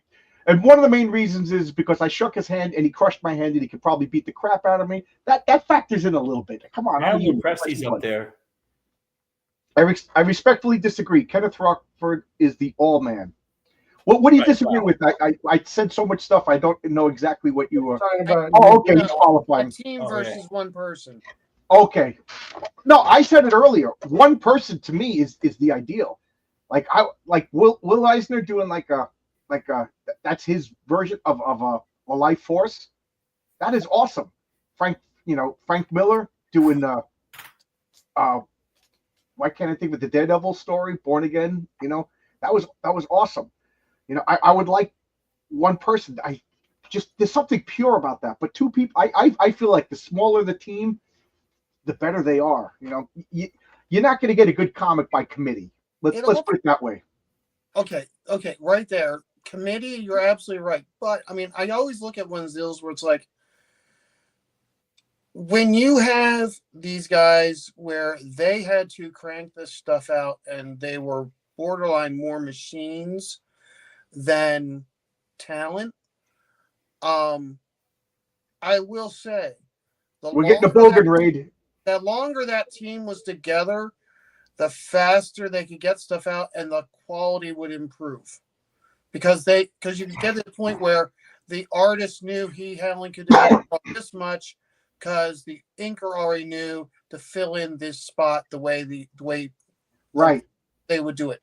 And on top of, the writer knew how much information to give, but also know, okay, this is what information is needed. I now trust that this artist will always make certain I've got this much space for the letter. Along with, back in the day, what saved a lot of time?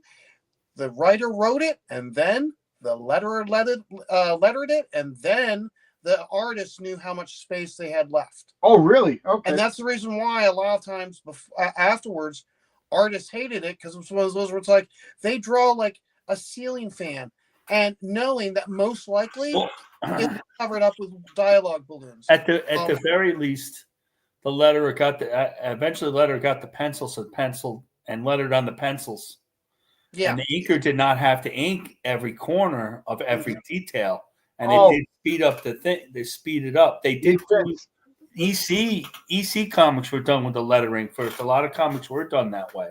And That's remember, why they're all up on the top. okay, what was the phrase? I think it was called like it wasn't called hat head, but what was it called when all the dialogue, when all the lettering had to be done basically it was all plopped across the top of the head like a hat. I don't know. I don't There know was that. no. I know No, you're right, but I don't remember that. They the actually wording. came up with a term when they would have to put it all across the top as if it was a ball cap on top of this. The Yeah, character. and I can tell you, and I can tell you a page of it too. It's an X-Men page. Jim Lee. It's a 9-panel page. Jim Lee did all these faces, and every one of them, the wording's above the head Mm-hmm. on every one of them. But you can go, and this is something that really a lot of people don't realize is when you had Silvestri, Lee, was Portacio, Scott Williams, and Art to Bear. That was the team that was doing Wolverine, X-Force, and X-Men at the time.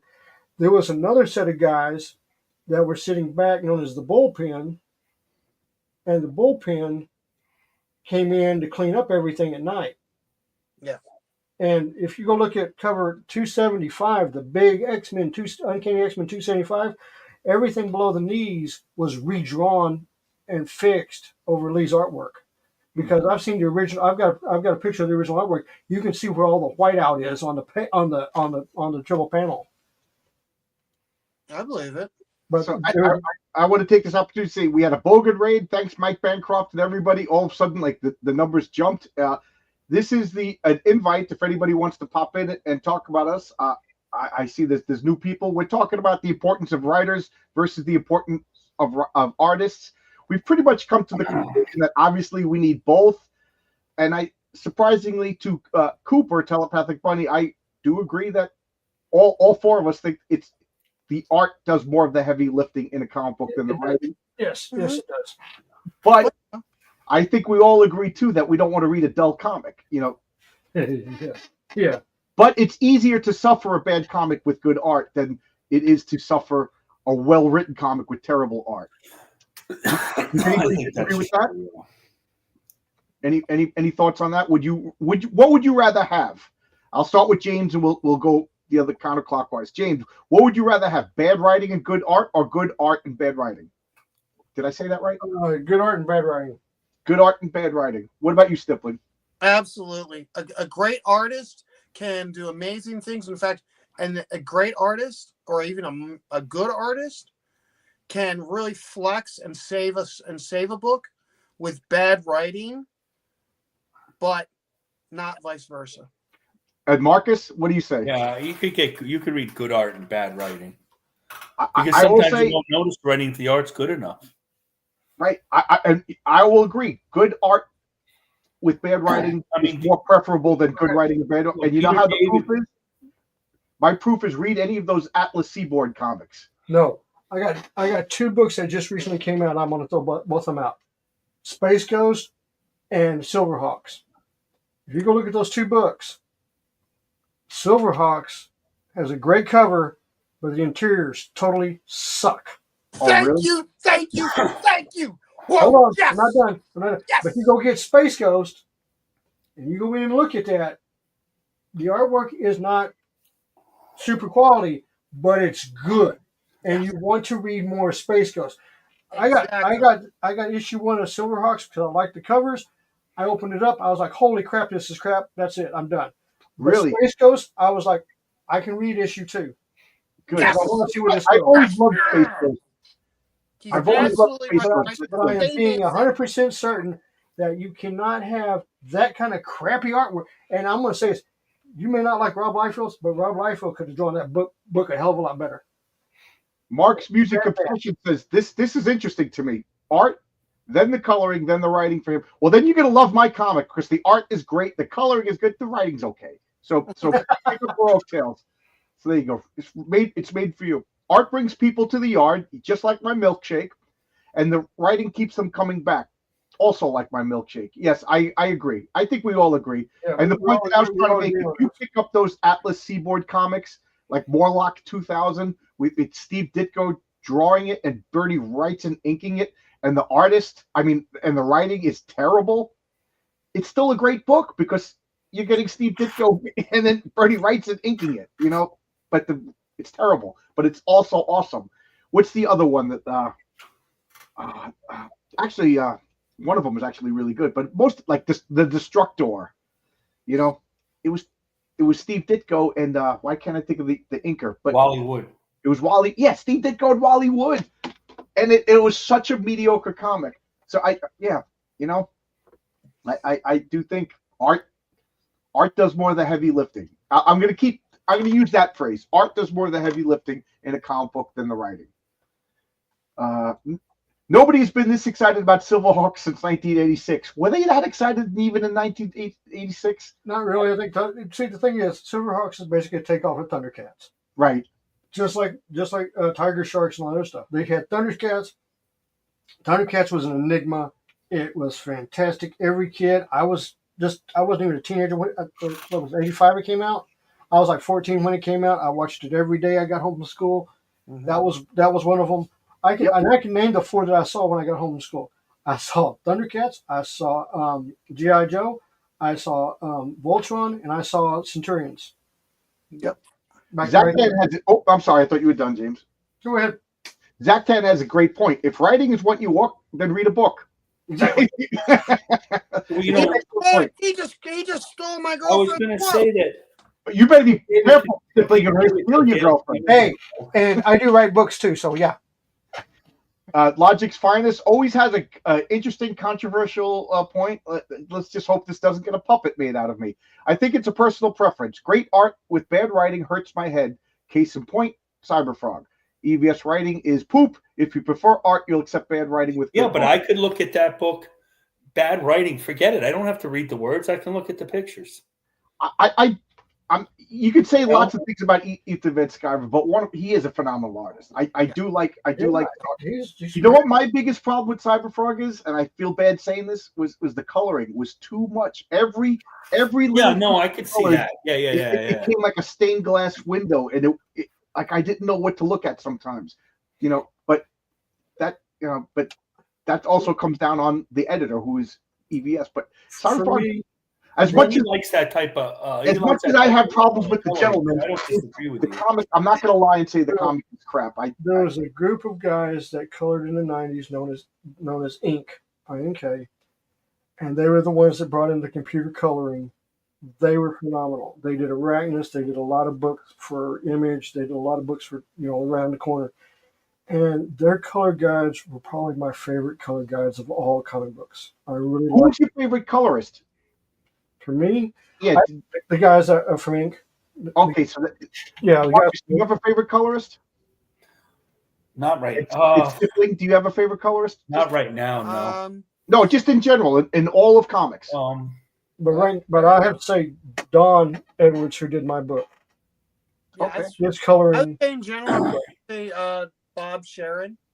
Okay, Bob Sharon's a good classic comic book art colorist. I'd rather have classic classic coloring than the current coloring. In fact, in about 3 weeks, when I'm doing my signed books, I've got a specific issue of Justice League that I'll be posting along with the first page, and it's the perfect example of the colorist needs to know his role and stay in his lane, because Joe Prado spent so much time putting in these delicate lines to show the clouds at the horizon line moving forward. And what the computer colorists do? Erased them completely and just put in their computer colors. Steve Olaf is a legendary colorist. Mm-hmm. And he brought some of this. This guy Prado is not a legendary colorist. And it pissed me the hell off. It's one of those where it's like, excuse me, Mr. Computer Colorist, stay in your effing lane, and as the saying goes, put the fries in the bag. But the issue is, though, if you look at the black and white artwork of today, it's so plain, it has no shadows. the colorist does more heavy lifting in the modern comic than ever has been. Yes. And Yeah, I'll say yeah. Now, that, keep in mind, the book that I'm referring to was Oh, from that like 2014, 2012. Today, I absolutely agree. And here's the reason, and I think I know the reason why the pencilers who are basically the artists, because penciler and writer and penciler and inker are the same person for most books. Why is it they're doing less and less? Because they're getting paid less. Yeah. And they also know Right, that right. the colorist is Because going when to you're getting $12 a page, Yeah, but they're also getting the artist from Tumblr, you know. Yeah. But again, my thing is you really take a look at a lot of these artists, and I'm sorry, the industry has a history now of the computer colorist being, in some ways, more important than the penciler. So if I'm going to be instead of putting all these nice texture lines in to define and round out the face, why am I going to do that when the computer colorist is basically going to spit on my work and do their fancy computer shit to round it? I agree. So I'll tell you Pay one myself colorist. collect the paycheck, move on. I'll tell you a colorist I really do enjoy is Peter Stigward. What does he do? He's the one that did all of Aspen's comic coloring. Oh yeah, okay. So, My favorite color. I'll read this comment in a second, but I first off, I love Oscar and Daniel who are doing my comic. But my classic is Tatiana Wood. I don't know, just Oh yeah, she's great color. she's Yeah. my favorite. She did When so I look much back with at some of that, my, yeah. I don't know if she ever did computer coloring. Maybe she did But- toward the end. Not to kill back then, the colors was really a suggestion, you know. Yeah, The- it's the really women weird in some of up the color and- up choices. and had I the- noticed that a lot now when I'm doing Sunday comics and I talk about some old, like I'll point out odd color choices, but they work. not all- SSS has a good comment. He says, art is more important for me because even if the writing is terrible, I could still go back and just appreciate the art, but I do want a well-written story. I agree with that, but you know what? When I'm thinking about a comic that I read when I was a kid, I'm remembering Ben Grimm fighting Dr. Doom and all the action and the drama that happened. Yeah, the art, but like I tend to remember the stories more. But is that me? Like, when you fondly remember, you guys in the panel, when you fondly remember a comic from your youth, do you remember like a panel or do you remember a scene, like an exchange? I usually remember the panels. You know. Yeah. Well, you guys are artists, so maybe I just have a Yeah, that's Well, you guys are basically a notch above like a bug or something like that. You know, artists are. pretty much. We kind of suck, yeah. No, I'm Let's be teasing. simple, then we're awesome. yeah. But When I start complimenting you guys, then you know I don't like you. Of course, there's low quality writing, and then there's subversive writing. Yes, But absolutely. I was going to say earlier that, you know, Peter David on the Hulk didn't get big until Dale Keown interpreted. He wasn't a big deal when Jeff Purvis did a nice job, but he didn't explode until Dale did that wonderful Hulk run, right? Yeah. So that's kind And of he lucked up because that Gary Frank following it up. yeah, no kidding. If it hadn't been Gary Frank following it up, maybe not. He would have been a splash in the pan. Why do we remember Peter David so fondly? Because he had excellent art teams. But he wasn't stupid. Like he made sure he always had a good artist on all his books that he did. Exactly. His Aquaman had good artwork. His, you know, But you know what? When people like my friend Kevin, he's a casual comic book guy. He talks about Peter David. He doesn't know Peter David's name. He doesn't know Dale Keown's name, but he talks about the stories to me. You know what I mean? So I want to make sure that Peter David gets the credit he deserves. He is a good comic book writer. And Peter David also responded to sales. He stopped dropping all that Josh Whedon one-liner goofy stuff when it impacted the sales, which I respect. Here's my question though. Sure. Every single time we talk about story and we cite an example, it always has really good artwork. Can I please, whether it be from someone else from this panel or someone in the chat, can I please have an example of a really good story that had horrendous artwork? Good point. Really, really good Giant story. Size Avengers 4. Which one was that? That was when Mantis married Swordsman and the Vision married Scarlet Witch. And the only reason I remember because I just read a blog about it. Okay. It is a good story. Steve Englehart. It is a really good story. It was the ending of that a whole long storyline, and Marvel dropped the ball by putting Don Heck. Not that I like Don Heck, but it wasn't Dave Cockrum, and he clearly rushed through the comic. Okay. And that was that. But I just read a blog post on that, so that I remember that. So, but I do agree with Stephen for the most part. I keep talking about Marvel 2-in-1 Annual #2, one of the greatest comics ever made. But that was also Jim Starlin writing and drawing it. You know what I mean? Yeah. I've got one for you. Okay, Jim's. I keep forgetting you here because I don't see your face. I'm sorry. But it's probably because most of y'all have never heard of this book. Of course, Batman Spawn, the one with Frank Miller and Todd McFarlane. Right. But there was another one done by DC Comics by another group of people.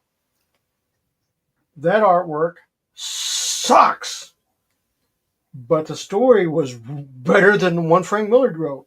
Was that the one that Klaus Janson drew? Yeah. Okay. Okay. I'm gonna catch hell for this, but what about Electro Assassin? I couldn't stand that Bill Sienkiewicz artwork, but I do like the story. I think most people like that artwork, though. Okay, that's a good example. That is a good example because I remember getting that and watching it and reading it, and because I got it as a kid, and I remember looking at it and not understanding it because I get that. Other than the toothpick thing, I didn't understand any of the storytelling in it, and because I read it as a kid, I've never gone back to reread it. Yeah, I'm sure it's really good, but I just remember that and my one big thing is how he actually did something with a Doyle across the panel, whether he glued it to it or glued it and painted over it, but there's somehow a Doyle. That and the toothpick. That's all I remember. But yeah, that's a perfect example. Universe, good question. You see how much discussion we got? Good question. And then the Don is here. Don, come on in and talk to us, Don. Don sent me a page of his comic, and he asked, "What do you think of this?" And my response to Don was, "When you're hanging out with Rob Liefeld at the comic book convention, don't forget your friends, because it's that good, especially if you like early Image artwork." But I know Don will bring a story too. He's not going to drop the ball. My favorite Silverhawk. Well, I don't know if we can really trust Don. Let's leave it at that. I know. Hey, Don. No, but he needs. I would say this. He's probably one of the best colorists out there right now. Don. Oh my God. Don. Hey. There's so much. I mean, we're talking about Don draws. There you go. Yeah. There you go, Don. When it comes to coloring, he's probably one of the best. I mean, he did my entire book. So there you go. There you go, Don. I hope your head's not going this big. If you need to call Don to smack contact Don. Seriously, I mean, some of those pages were just unbelievably good. He put up a picture of Captain America holding up his shield, and it was really cool, I got to admit. Rick Saylor says, "I prefer comics with no words. Writers just keep effing up the artwork." There you go. Cyberfrog should be called Drawtism. Yeah, EBS is super detailed, which I actually like. The problem is you don't need to color every tiny little facet of everything. Like the only thing I keep repeating myself, it turns it into stained glass, and I don't know the dimensionality and stuff. Kyle, you seem like a good guy. Kyle Ritter, tone it down a bit. Just tone it down a bit. That's how it's the other art. I like the other colors that he uses for the other books. That works with Herwenberg, Jason Wright. Better. Yeah. Bluegrass was the cowboy. Wait a minute, you're a fake Silverhawks fan. Oh, okay. I blame Malibu Comics. Yeah. He's it wasn't Malibu. It was going to be somebody. They're the new one, but I wouldn't recommend getting the new book. Space Ghost is the better book. I know that Logic Finest never is trying to offend. He does it, but he doesn't mean to do it, but he does it. It's fine. I understand what he's saying. The Herculoids, too. Dark Gift has to leave. Good. Thanks for popping in, Dark Gift. Sorry it took so long to get your comments. That's another book that came out, too. The Herculoids. That's a perfect example of I gotta go to the bathroom. I'll be bare back. minimum and letting the colorist do all the work. I want to say this about the Herculoids. I watched it, I enjoyed it, but as an adult, I'm like, what was it? Were they monsters? Were they superheroes? Like the Herculoids doesn't make any sense. But I'll tell you what it was. It's Monster Island meets Tarzan. yeah, but what does Herculoid mean? It's something they made up at Hanna-Barbera. I know. But I love There's it. a lot of things they made up at Hanna-Barbera that don't make any sense. I was 4 years old or so. Ookla. The Galaxy Trio, Space Ghost. What's the other one? Who was the guys that was the rock band? Oh, the Impossibles. Thank you very much. They had some really cool ideas, but I was like, holy cow. I have some Flash Gordon by Alex Raymond. Those are excellent. The story isn't actually top shelf, but the art is outstanding. The Flash Gordon C. Geist books are amazing. Story and artwork. If you haven't read those, there's also a compendium of Ming the Merciless, too, that came out a few years back. Those are really good, too. I'm neutral. I want good writing and good art. Okay. Rockefoot is magic. Yeah, he is. He is. I like Kirby's coloring. Yeah, I'll introduce you in a minute, Luniverse. Let me just get my. But Kirby's coloring. This is one of my pet peeves. When I read a Kirby comic, I thought I had one right up here, but I don't. When I read a Kirby comic, I love the artwork, the coloring rather, on that paper. When they reproduce it on an omnibus on better paper, it's too bright. It doesn't look right. I don't know if it's my old man eyes or I like it because I liked it back then and whatever, but it just seems like open that up, James. Let's check out the coloring in that. That's too bright. Do you like that? I think it's way too bright. Right. It looks like candy, right? Because it looks like Skittles. The thing is, it's in better quality paper. That's the difference. Correct. It's not newsprint. Now let me ask you guys as professionals in the field, is that because they didn't adjust for the new paper, or did they just decide that that's going to be better? Like, did they just take the same coloring guide and then put it on different paper and that's what you get, or did they decide that that's what new people want? I think that's what it was. I think that's the original coloring, but because it's on a better, cleaner, whiter paper, it stands out brighter. Yeah, I just don't like it. So Luniverse, how you doing? Beginner artist over here. Yes.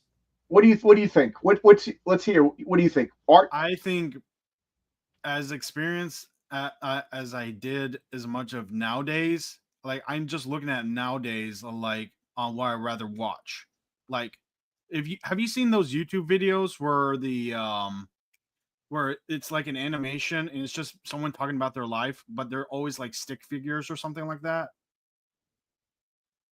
I'm not a big fan of modern animation, to be honest. It's I don't know, like, what do they call it? There's a word for Cal Arts kind of stuff. All right, let's use this one guy for example, the Odd Ones Out. His art is terrible, let's be honest. But he gets a lot of views because he tells a good story. Okay. Yeah, he tells a good story. Whereas, okay, let me ask you this. If you get the world's best artists, would you read that Harley Quinn fart book? That's okay. All right. The gauntlet has been tossed. Stippling, did you hear what he just said? Oh, okay. Let's say we could. I consider some of the best artists. I was not expecting that question. Oh my god. That's a good question, Luna. You just start. Here you go. You get a cookie tonight. Go tell your mom to buy you a cookie. You earned it. I'm going to say this. There are some cases it doesn't matter who drew the damn book. I'm not going to pick it up.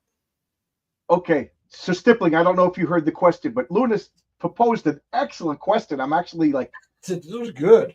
He said you could get the best artist in the world. So say like a Wally Wood or a Neil Adams or something like that. They're drawing the Harley Quinn Fartacular book. Would you buy it? No. Mm-hmm. So there.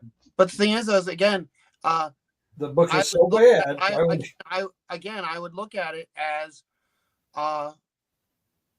the content, because you gotta keep in mind we're really because you gotta keep in mind I think it's hard to do a comparison to the Tumblr degeneracy that's being published and versus pretty much the standard of what we've been discussing.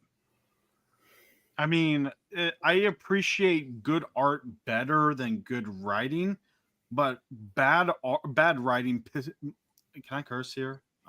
I would prefer if you didn't. I'll just say ticked. Yeah. Ticks me off more because it just ticks me off more. It's insulting. They can attack you. They can like do anything. But I know, like it's hard to compare.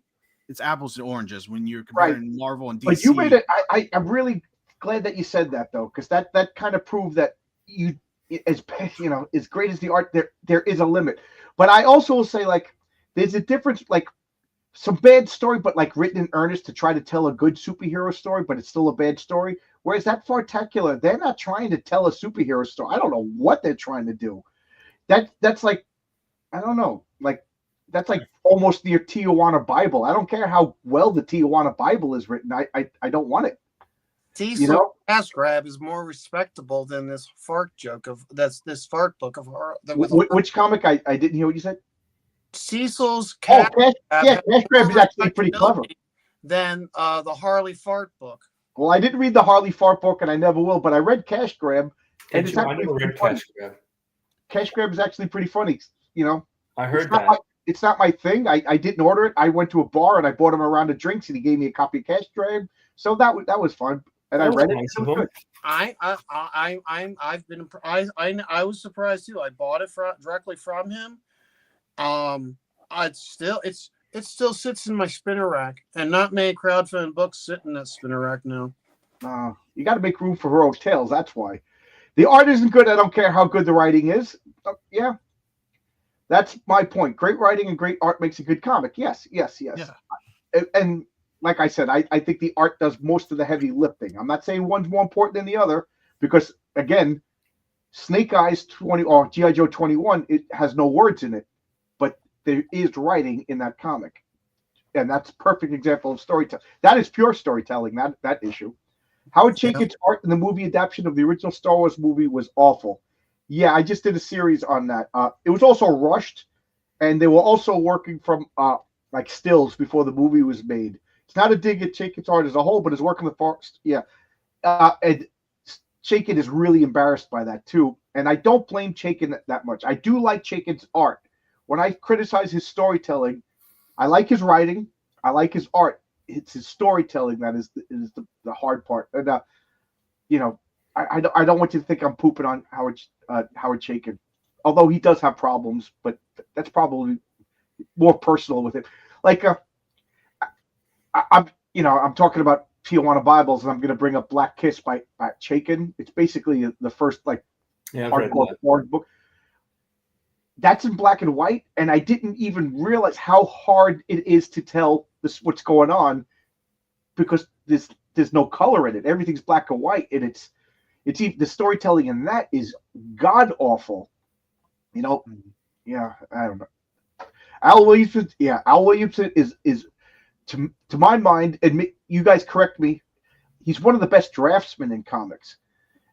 When I say draftsman, I don't know if I'm using the term correctly. Stippling, let me know if I am.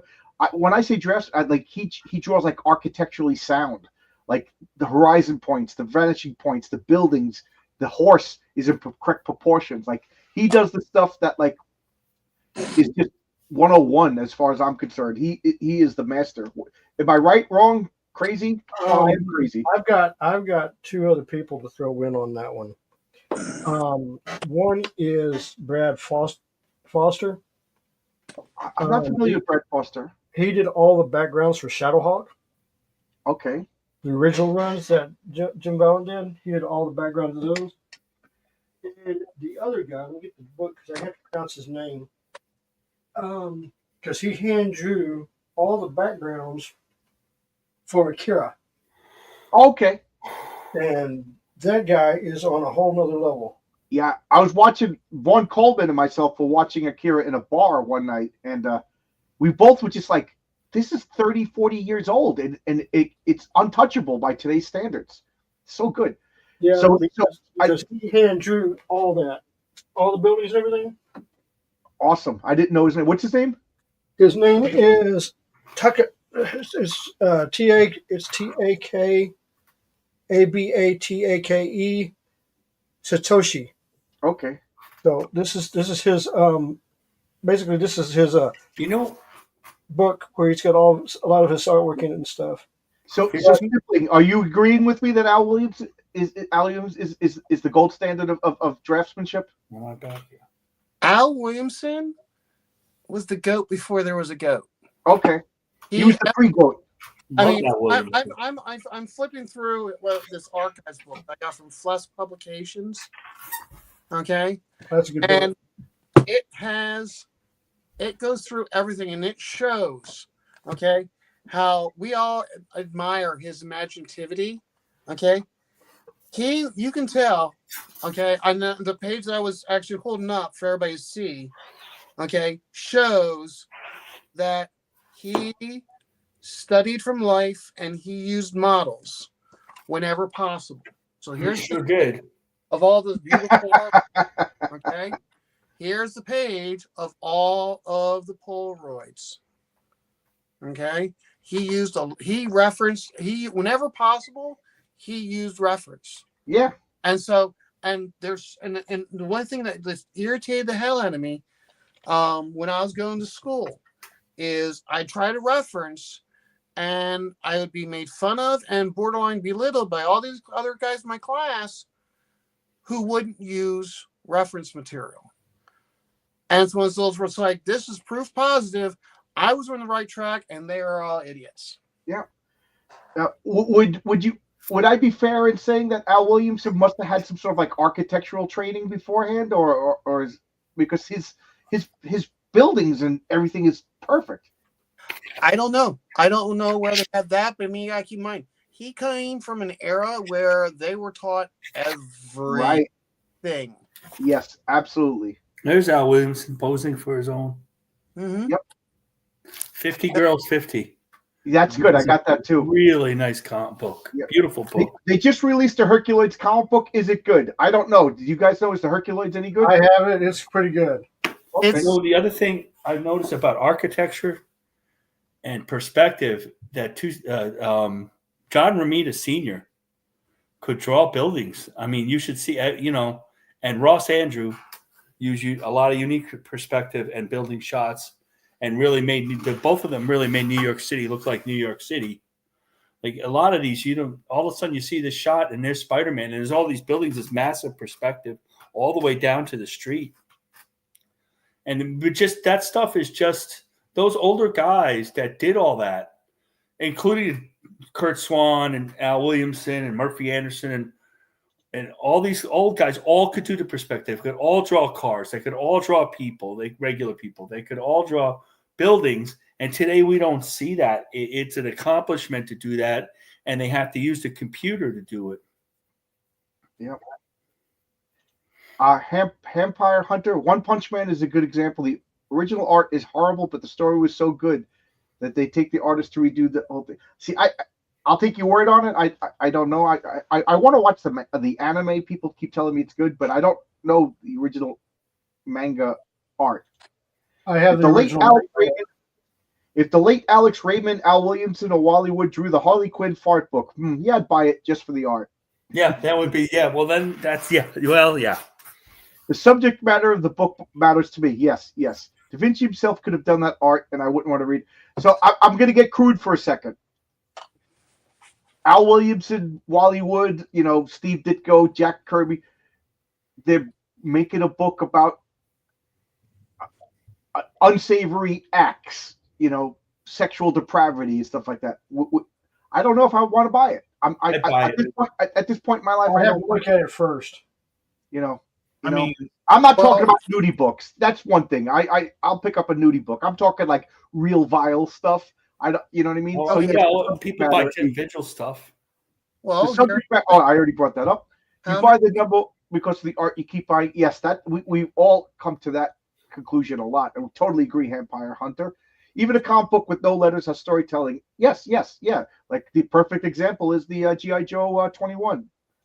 One Punch Man is great. Oh, I made it to the bottom of the list. So, Luna, you earned your keep tonight with that excellent question. Good job.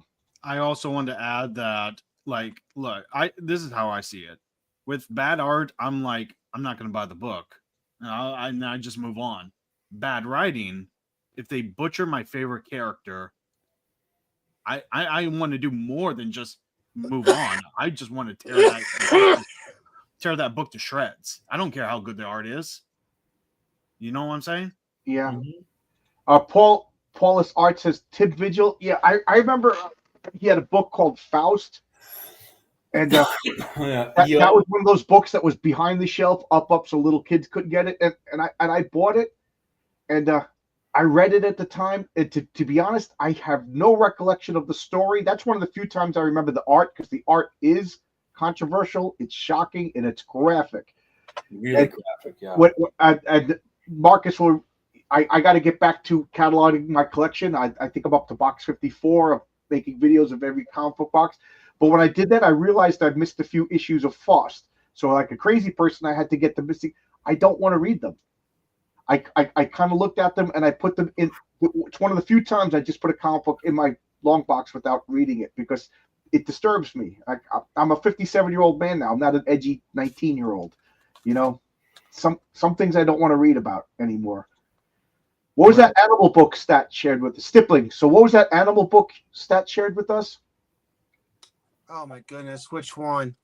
I was going to say, anybody who wants to know how to draw really good animals, pick Stats Brain, whether it's on one of his streams or an X. He has so many good books and so many good books. He's got books from like how to do animals in a realistic manner, like the Jack Ham books. He's got books on specifically from animators on animating animals. There's so many. Gosh darn it! I'm trying to think whether I don't think I have the same book as him. No, I don't have it here. It's a perfect example of art can carry a story with no words. You made me think of something else. Oh, wait. There's a book about dinosaurs. Yes. And it's just dinosaurs. So obviously there's no words, and you see the story. And also, if you watch like the first 6 episodes of Primal, there's no talking in it. You know, but you get the story. But they're obviously he's writing. If only I could remember the name of the dinosaur book. Age of Reptiles. There you go. There you go. But now it's wrong because dinosaurs aren't reptiles anymore. So that's misinformation. And Hillary Clinton says you need to go to jail because you're giving us misinformation. No, this is still a great book. Yes, it is. I agree. What's the author's name? I forget his name. I'm not going to try. Here we go. Yeah, okay. Thomas Schumacher. Okay, Thomas Schumacher. I know that name because that was the lady who lived across the street from us who gave awesome candy at Halloween. So we all love Mrs. Schumacher. Well, Wally Wood did draw dirty stuff. Yes, he drew dirty stuff. Steve Ditko won't admit it, but he drew some dirty stuff. Joe Stanton drew some dirty stuff. I think every artist drew some dirty. I'm talking this, and again, I'm gonna, I'm outing myself. I just got Private Dance. It's about a strip club and stuff. There's a difference between dirty stuff and disturbing stuff. To me, Faust crossed the line into stuff that disturbed me. Yeah, but at the same time, also, let's also remember, Penthouse Comics did a comic book in the 90s, and with the page rates they were throwing out, you would have done it too. Yeah, well, I have every issue of Penthouse Comics in the 90s. But the thing is, they were cheeky. They had boobies, but they didn't have disemboweling people and corpses eating. You know what I mean? Like it wasn't disturbing. It was horny.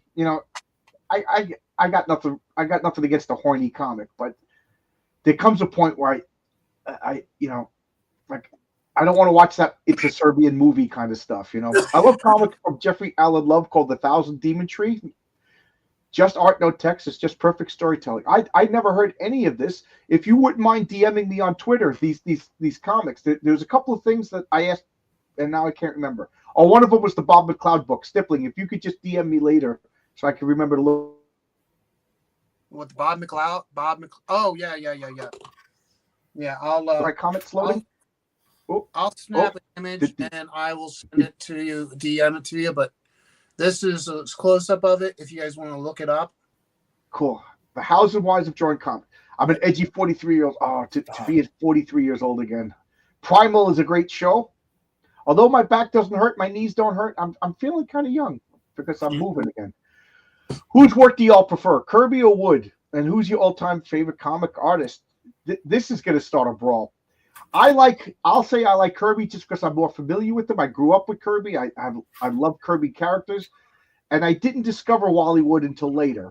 And we all love that spaghetti sauce that your mom made when you were a kid. You know what I mean? So I have a more of an emotional attachment to Kirby, but I'm going to full on admit that I think Wally Wood was a better artist, but nobody did action and dynamism like Kirby. Is that a fair assessment? So who's your favorite all-time artist? I think the best way to settle that debate is more artists try to mimic Kirby within their own style or have influence than Wally Wood. My favorite all-time, I have to say, superhero comic book artist, and it's John Byrne, George Perez. Like I always say, they're like a rotating atom, depending upon which comic I just finished reading. So that's my favorite. But I will admit that they're not technically the best, but it's the rule of cool, right? When we're talking about superhero comic books. Mark's music obsession. Dang it, I can't find my Silver Surfer Parable. Is that the Mobius one? This sucks. I know it's random, but I had a reason to look for it. Yeah, right? Is Silver Surfer Parable Stanley and Mobius? Dirty stuff helps you learn good anatomy. Then it's not dirty because it's just science. You got Nudity for science is not dirty, ladies and gentlemen. Yes. Disturbing stuff like feet stuff. Penthouse Comics actually had awesome art. Absolutely. It was cheeky. Yeah, it was some really good art in it. Yeah, it did. Yeah. You had Adam Hughes. And now there's new Penthouse Comics that I've been talking about. I think I'm up to issue 6 that are just politically not. They're just, first off, there's not enough nudity in it. If you're going to call yourself Penthouse Comics, I know. The new ones, right? And it's all politically correct nonsense. There's 4 stories in each comic. The first story is about a young black man who didn't realize he was black, could pass for white, has a black brother who's extorting him for money, so he kills his black brother, and then he gets arrested. Okay. The second story is a guy who's didn't know he was black, has a full black brother, gets revenge when he finds out that he's black, and then wants to kill white women. The third story is a black stripper and a Hispanic stripper paint themselves with white paint so people don't know that they're black, and then when they sweat and dance around, the black paint comes off, and then they're being chased by the Ku Klux. Do you guys sense a theme here? And then the last story is actually excellent. It's about a serial killer who's a playboy, and he murders women that look like the centerfold, and he poses them like the centerfold and kills them. And it's creeping doom because you think that the main character girl is next. That's actually an excellent story. But the rest of them are just like racial politics. It's like, knock it off, guys. Don't you have an editor to realize that these are the same exact stories? The art is excellent, though. The art is excellent. Has anybody seen the new Heavy Metal magazine that's come out? Yeah, I can't wait. I just got a notification that it's shipping from a Kickstarter. I'll never forget the stream when Andy Smith showed a drawing of he did of Kilowog naked with a schlong the size of a baby's arm. Well, I'm glad I didn't see that. Yeah. Never wanted to see it. Yes, and now you're making me think of it. I agree with John, Kirby versus Wood. Okay. Wow, I'm getting a lot of people agreeing with me tonight. There must be something in the atmosphere. Something. Artists. Is it a full moon? Let me check.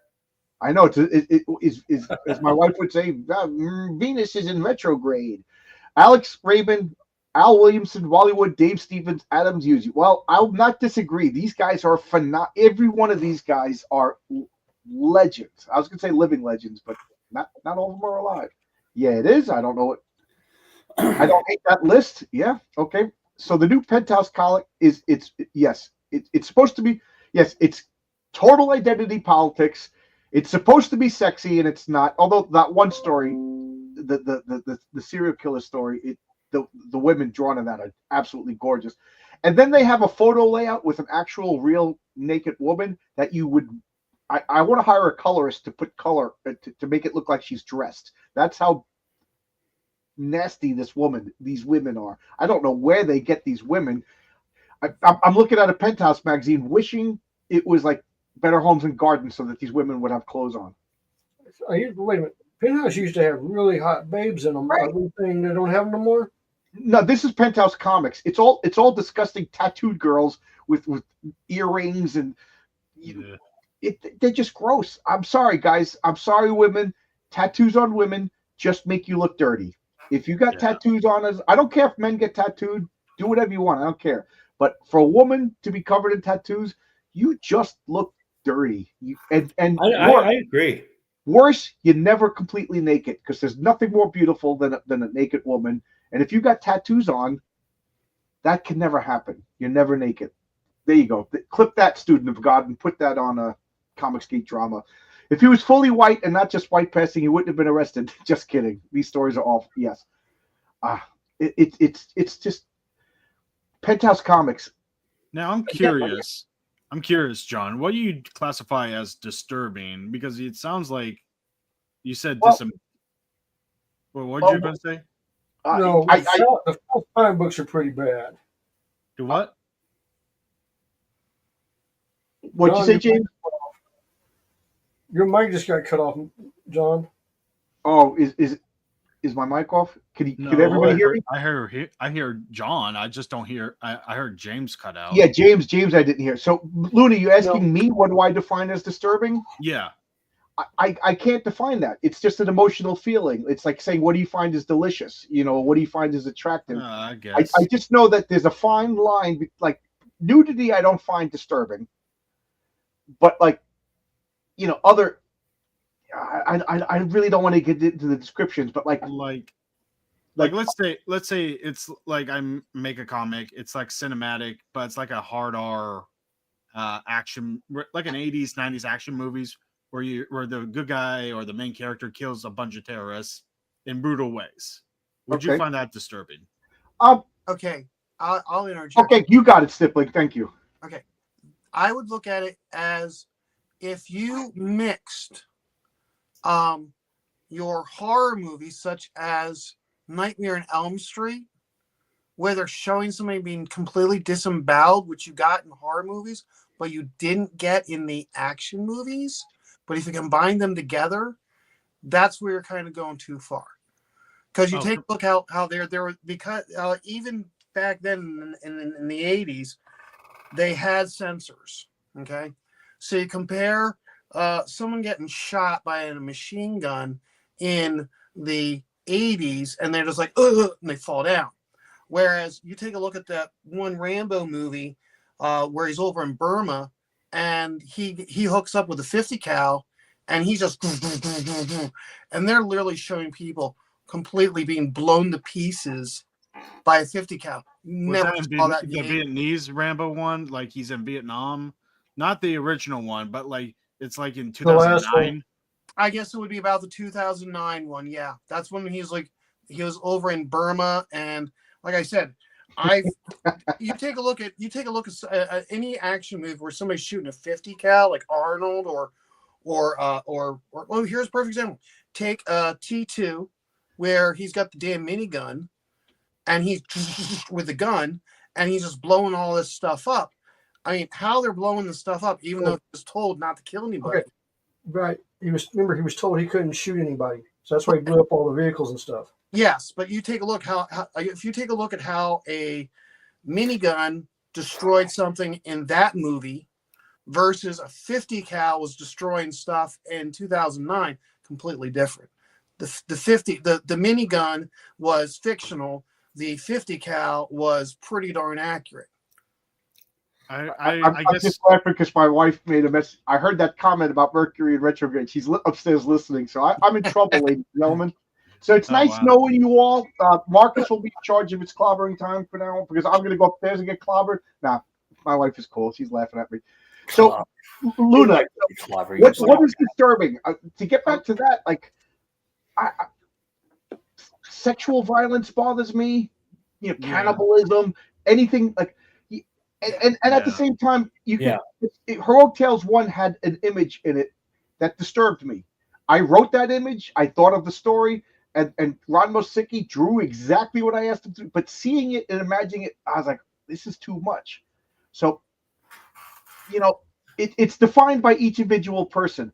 So Heroic Tales 3, I'm gonna have a Batman type character called the Raven, and I want it to be over the top violent to make a point that you don't want a Punisher Batman kind of guy in your town. You want a patriarch in your town. Yeah.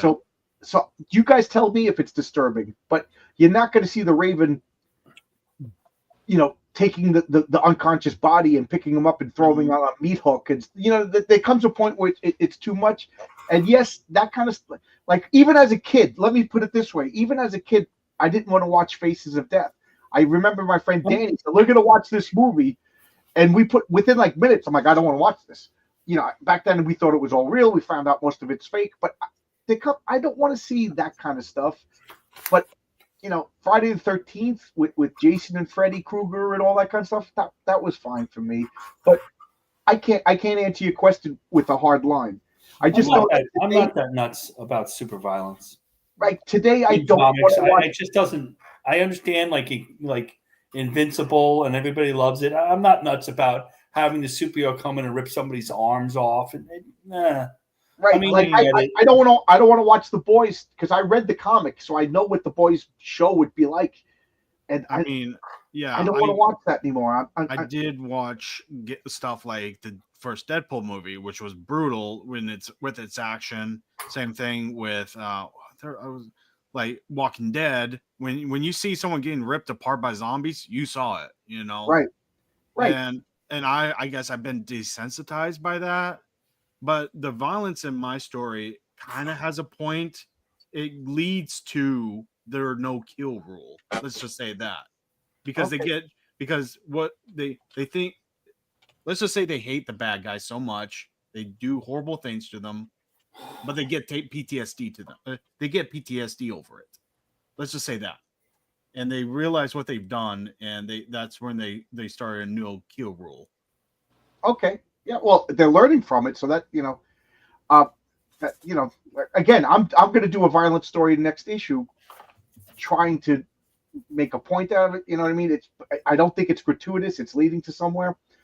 Zach then has a good point about what about Wolf and Batsy? For those of you who don't know what we're talking about, Wolf and Batsy is a wonderful comic. It used to be Alterna Comics. Now it's by Bloody Weirdo Comics, which is Brian Bow. Brian Bow is instrumental for helping with Heroic Tales.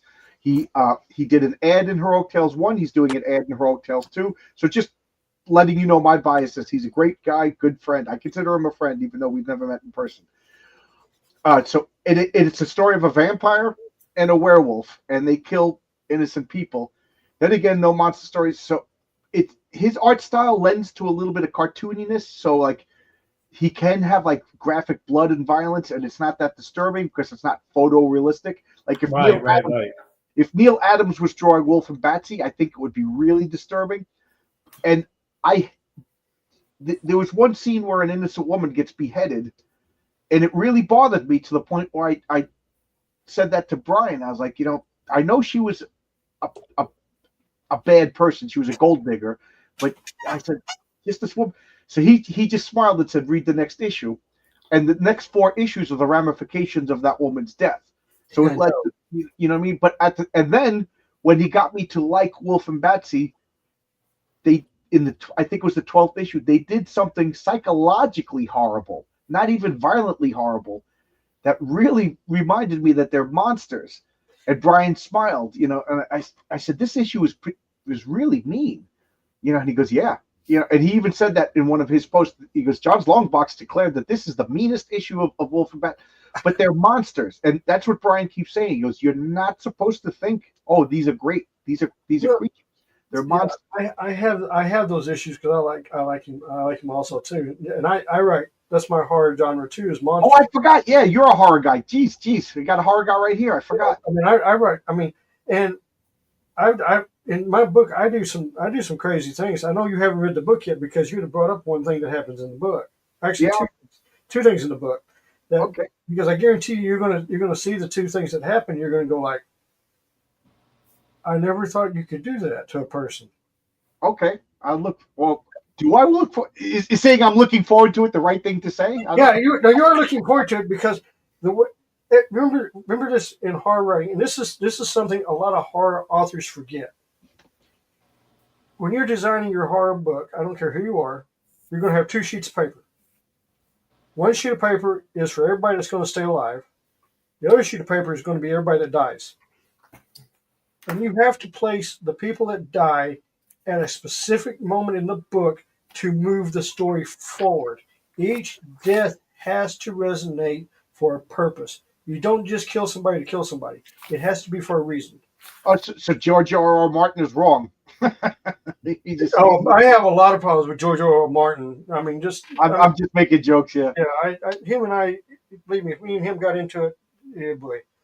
My biggest problem with that fat bastard is I'm not reading your books until you finish. What are you, 87 years old, and it took you 50 See, I do it on mine. I know where my book ends. I know where the end is going to be. I know how it's going to end. I know what I'm going to do. I guarantee you, that's where it ends. But, you're talking about Wolf and Betsy. When I'm reading Wolf and Betsy, I'm looking at them as, yeah, they're fun loving and they're trying to find a home and everything to get away from her, but they're still monsters. I mean, she's still a vampire. He's still a werewolf. They're going to do those kind of things. And I love the little part where she's running around in the skull and bones bikini. The skull bikini, yeah. That was cute as hell. But that's just the way he does it. But it reminds me of a classic cartoonish comic book. That's what it reminds me of. A horror book. That's what it reminds me of. Yeah, Brian, I've actually inspirations on the sleeves. A lot of it is Hammer horror and everything. Yeah, that's exactly what it is. It's straight up Hammer horror, and I really, really like it. But I will say that there's even a point in a cartoony, cheeky comic. There are points that disturb me, and I say to Brian, and he laughs. But it's worth it. But it's absolutely. He's like, Stippling. Wait. Stippling has his hand raised. I call Stippling in the back room. When it comes to horror,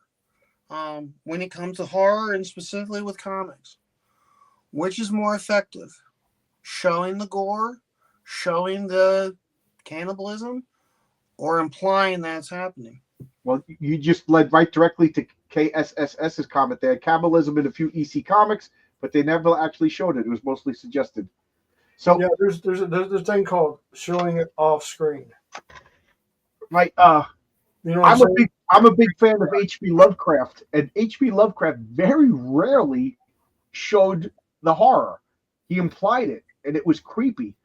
And I find creepy to be scarier than outright in your face, showing everything.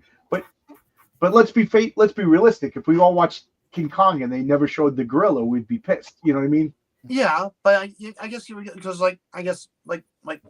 I'm trying to be helpful here. Whereas when you're doing a comic, and I mean, which is going to be more effective, not just for your own personal gratification, but also for sales. Are you going to hit a broader audience by having a lot of the horror being implied, or maybe shown through black silhouettes, versus showing somebody actually biting into the intestines? Well, I will say this, and I think you might have said it in a different language. I will accept more horror and gore and shock in a horror comic than in a superhero comic. There's a time and a place for everything. I agree with that. Just like a Blue Sky superhero comic really shouldn't have explicit nudity and stuff like that. You can have a little bit of stuff. Well, if it's a Clint Holinsky comic. Yeah, that's Clint Holinsky. And let's just say hello to Oscar Carano, colorist on Heroic Tales. Excellent. We were talking about your coloring earlier. It's how you show it. You could be elegant or you could be literal. Yeah. Like we've all seen or read of Mice and Men, right? Yeah. You don't tell me about the rabbits, George. Bugs Bunny did that. We all laughed at it before we knew it. But we watched the movie, and they don't show Lenny getting shot. But oh my God, does that just impact you and get you? I mean, you know how they say that's a chick flick? Of Mice and Men is a men's flick. There's very few like guy movies. I'd say what's the one with the Samwise Baggins plays in football? Rudy. That's Rudy. That's a guy's flick. You know what I mean? That Rudy is a guy's flick.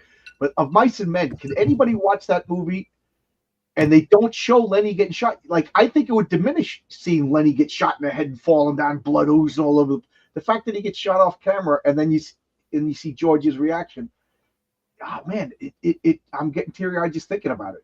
It's so good. No, the one that gets everybody is Old Yeller.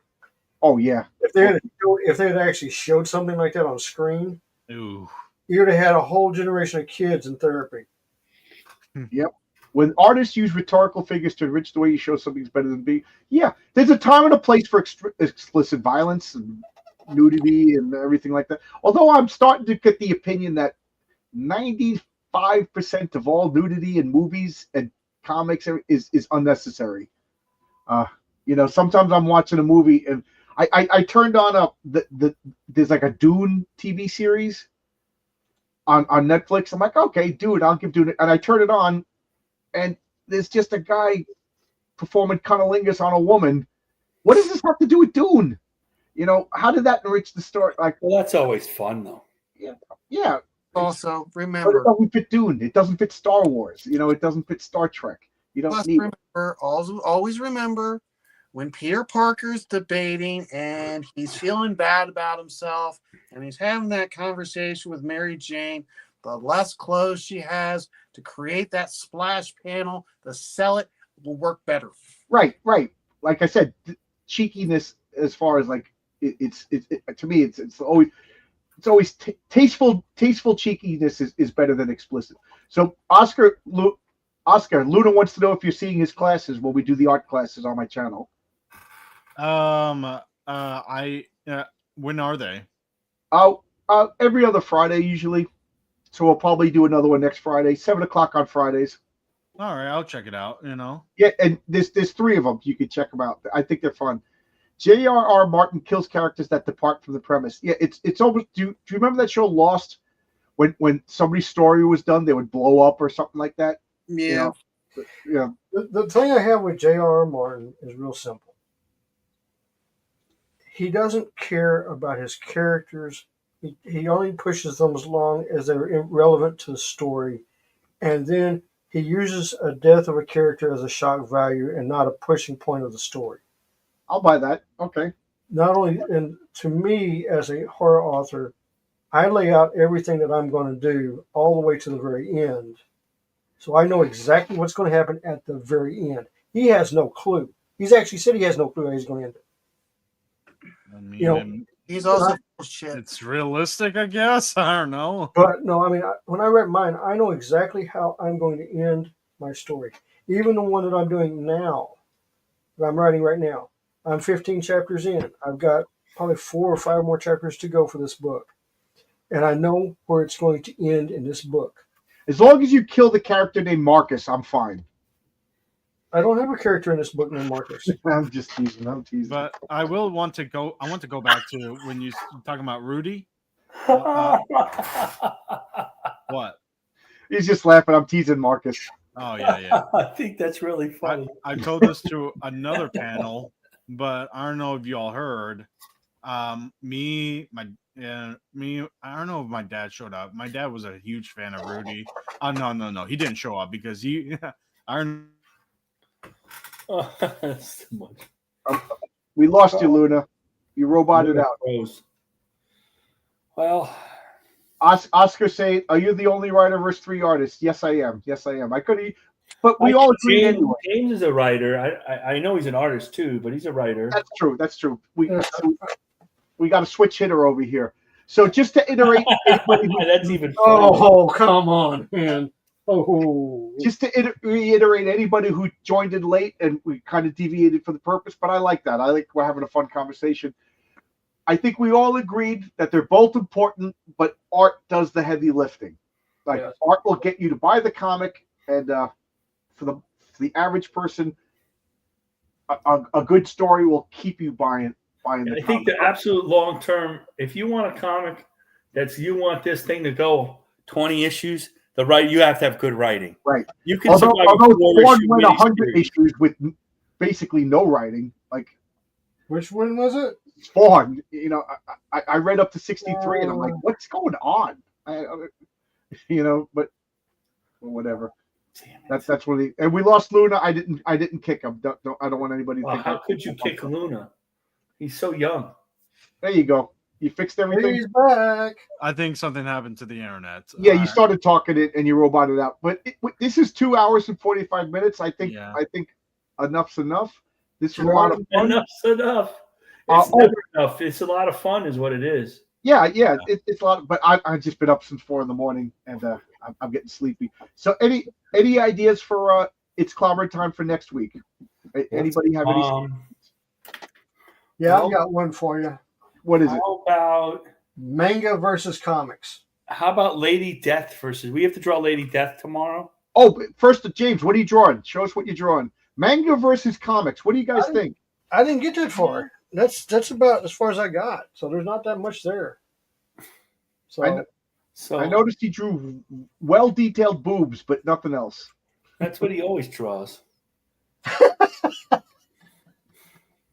So who won? I think artist won. Yeah, the artist is the one that does most of the work. In comic books, the political way that I answered this was art does most of the heavy lifting, and that's by design. Well, the artist can usually only do one unless you're John Byrne or Jack Kirby. The artist can only do one comic, and the writer can write several comics. Right. That's a whole different thing. I'm talking about. I pick up a comic book. What's more important? Right. Because the art has to look good. The art has to have good draftsmanship, and the art has to have good storytelling, and and the art has to serve the story. You know what I mean? And and I do believe that in a comic book, the art should tell all the story, and the words should only be there to give the information that cannot be conveyed through the art. So, I say the art is. And I refuse to say one's more important than the other because it is an alchemical blend of both of them. But you know what the final thing is? The comic books are a unique art, unique entertainment that combines the writing and the artwork. The movies don't do that. TV doesn't do that. Novels don't. Illustrated novels don't do it. The comic book is unique, and that's really the key. Right. Absolutely. Manga versus comics. Okay, we'll do a manga versus comics. I'm going to say learn about manga. Are you going to make me learn about manga by next week? Are you kidding? I know. I'm hoping we get youngins come in to talk about manga because I James don't know can talk about it. James has got to come back. Sheldon, everybody but me was drawing. Luna, are you drawing at all while everybody's talking? Wait, hold on a second. What? Are you drawing at all? Not today because while we were live. So Oscar says art is attractive, but I need to choose a story with weight. That okay. Coming from an artist, that's great. Image told us that in the 90s. Yeah, we're back. Well, that's true. All right, Oscar, where were you earlier when I was getting? I know, really. Yes, Sandman was a very, very story heavy.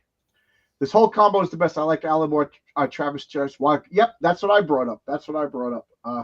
Nobody talks about the stories in early Image. They talk about the art. But anyway, I'm starting to repeat myself. What Sylvester and Lee was doing back then holy cow. I'm gonna we're gonna start saying goodbyes. We'll start with Luna and we'll go counterclockwise up to Marcus. Luna, anything you want to say as before we turn off? I'm just as far as YouTube, subscribe because you never know when I might pop a video that will announce my story. Just keep in touch. Okay, cool. What's the name of your channel? Our Luniverse. Okay, James Lee. Anything you want to say? Hey, thanks everybody for showing up. My name is James Lee. I am the author of the Steins Universe. You can find me over at the www.thevonsteins.com. It's right below my name. Also, check out the studio tomorrow night. We're drawing Lady Death. And what else? What other thing? Yeah, that's about it. And thank you, Mr. John Lombard, for buying my book. Yeah, I gotta read it. Yeah, unfortunately, I put other books on top of it because I don't stop buying things. So now I gotta put it on top. Stippling, anything you want to say? Hey, every single Saturday and Sunday when I'm not sick, I am posting videos from me working at a local bar. And what I've been doing is every single Saturday, I do the week I do a review of all the books I posted that week that I've had signed. So this week you get, because I was sick for Easter weekend, this week on Saturday we'll be covering week 16, and then on Sunday we'll be covering week 17. So we're going to be covering from books from days 103 through today, which was 113 or 114. And of course, anybody who knows me knows we're hitting the J's, which means JLA. I've got about 15 to 17 books of JLA they'll be showing. And I just talk about why I had that specific book signed when I met the artist or creator. Cool. I have a lot of fun. And like I said, you get each day, if you follow me on Twitter, you will be posted with a signed comic of the day. And Marcus, anything you want to say? Well, I'm on with James tomorrow on the studio. We will be drawing Lady Death. I am open for commissions or comic stories. I'll take it all and see if I could do it. No, I'm kidding. And everything, and that's about, follow me on Twitter if you like. I post romance comics every morning to put something positive in the air between 7 and 8, if I remember. I've not missed a day. I've never forgotten. I've been late, but I've never forgotten a romance comic. I got to say, those romance covers, you really, really got me to appreciate. What's his name? Matt Baker? Is Matt that the Baker, yeah. Oh, my God. I was going to save him to the end, but people were getting, I felt like afterwards, I still have other romance covers to post, but if it's not John Romita, I don't know what to follow. And I've done that, John Romita. What do you follow Matt Baker up with? I mean, so good. There's nice ones, but they're not like Matt Baker. You could put some Jack Kirby romance with ugly people. I did those already, yeah. Amanda B did not like the Jack Kirby romance covers. Oh, she is the best. She couldn't stand him. It was great. I don't know if she likes the Matt Baker ones. She doesn't. She liked the Gene Colan and Johnny Romita ones. Yeah, well, yeah. But I know. I really appreciate those Matt Baker covers. I'm glad everybody likes him. You can see where Dave Stevens got his style. So good. Yeah, he's really good. He's unique. He was maybe the first African American artist, as far as we know. And he died like at 49 or 50. Like he did not reach the superhero. He worked for everybody. He did Stan Lee. He got inked by Ben Coletta and all that stuff. Yeah, interesting guy. Yeah, I got his what's it called? Rhymes with Rust, or Rhymes? Yeah, it's like one of the first graphic novels. Yeah. Yep. Good stuff. I have that. I'm gonna post that. I'm not sure when. I usually try to do them in a chronological order, but when there's this many, I just kind of pick a series, go through all the comics, pick the next series, go through all the comics. All right, and check out John's Logbox. Like, subscribe, all of the YouTube stuff. Consider backing Heroic Tales #2. Consider backing. If you hear you have to back Heroic Tales, or kicking you off. We'll just get right to it. It's live on Fund My Comic right now. Where's the link? But here is the comic. Oh, I'm not showing it. I thought I was. Heroic Tales 2. If you like the first one, this is even better. Marcus read some of it already, right? Yeah, the story I read was really good. I don't want to give up any spoilers. John can give up the spoilers. Yeah. He's good at that. But I'm not giving any spoilers. Other than it's the origin of Mary Sue, but you knew that. It's so good. That. Oscar's in the chat. He's the colorist. Oh, look at that color. It's so good. It is so good. Yeah. So please consider that. I got to get to a certain number. So I have a Heroic Tales question for you. You posted an image of Martina Markota. Yeah. Is that going to be the cosplay that you posted? The cover is done. Luke Stone is going to put it up.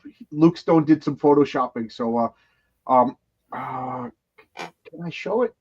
Who did I show it to? But you posted it on Twitter. Yes, I posted on Twitter. So I don't know if I could find, because I store stuff on my phone and I'm on my laptop now. So not laptop, desktop. But I'll put it up on Twitter if anybody wants to see. It should be up. He said he was going to put it up today. I think you're going to sell some of those covers. Yeah, I She looks already told great. her. It looks like she looks great. Yeah, she's a very good looking woman. Very good looking woman. Pretty woman. Yeah. Yeah, and it's amazing to think that she just had a baby and she still has that figure. Good for her. Good for her. But so Back Heroic Tales, we're more than halfway done. Renzo just sent in another page today. That's going to Daniel to color. I got all the ads done. And then I think we only have like 12 more pages, and then we go to print. So I'm hoping this is, fingers crossed. I'm hoping that we could ship earlier this time around. And we're already like doing preliminary work on the next comic is going to be the Patriarch 1, and then That's awesome. yeah, I'm going to tell the long convoluted origin of the page, which is why I didn't tell the page.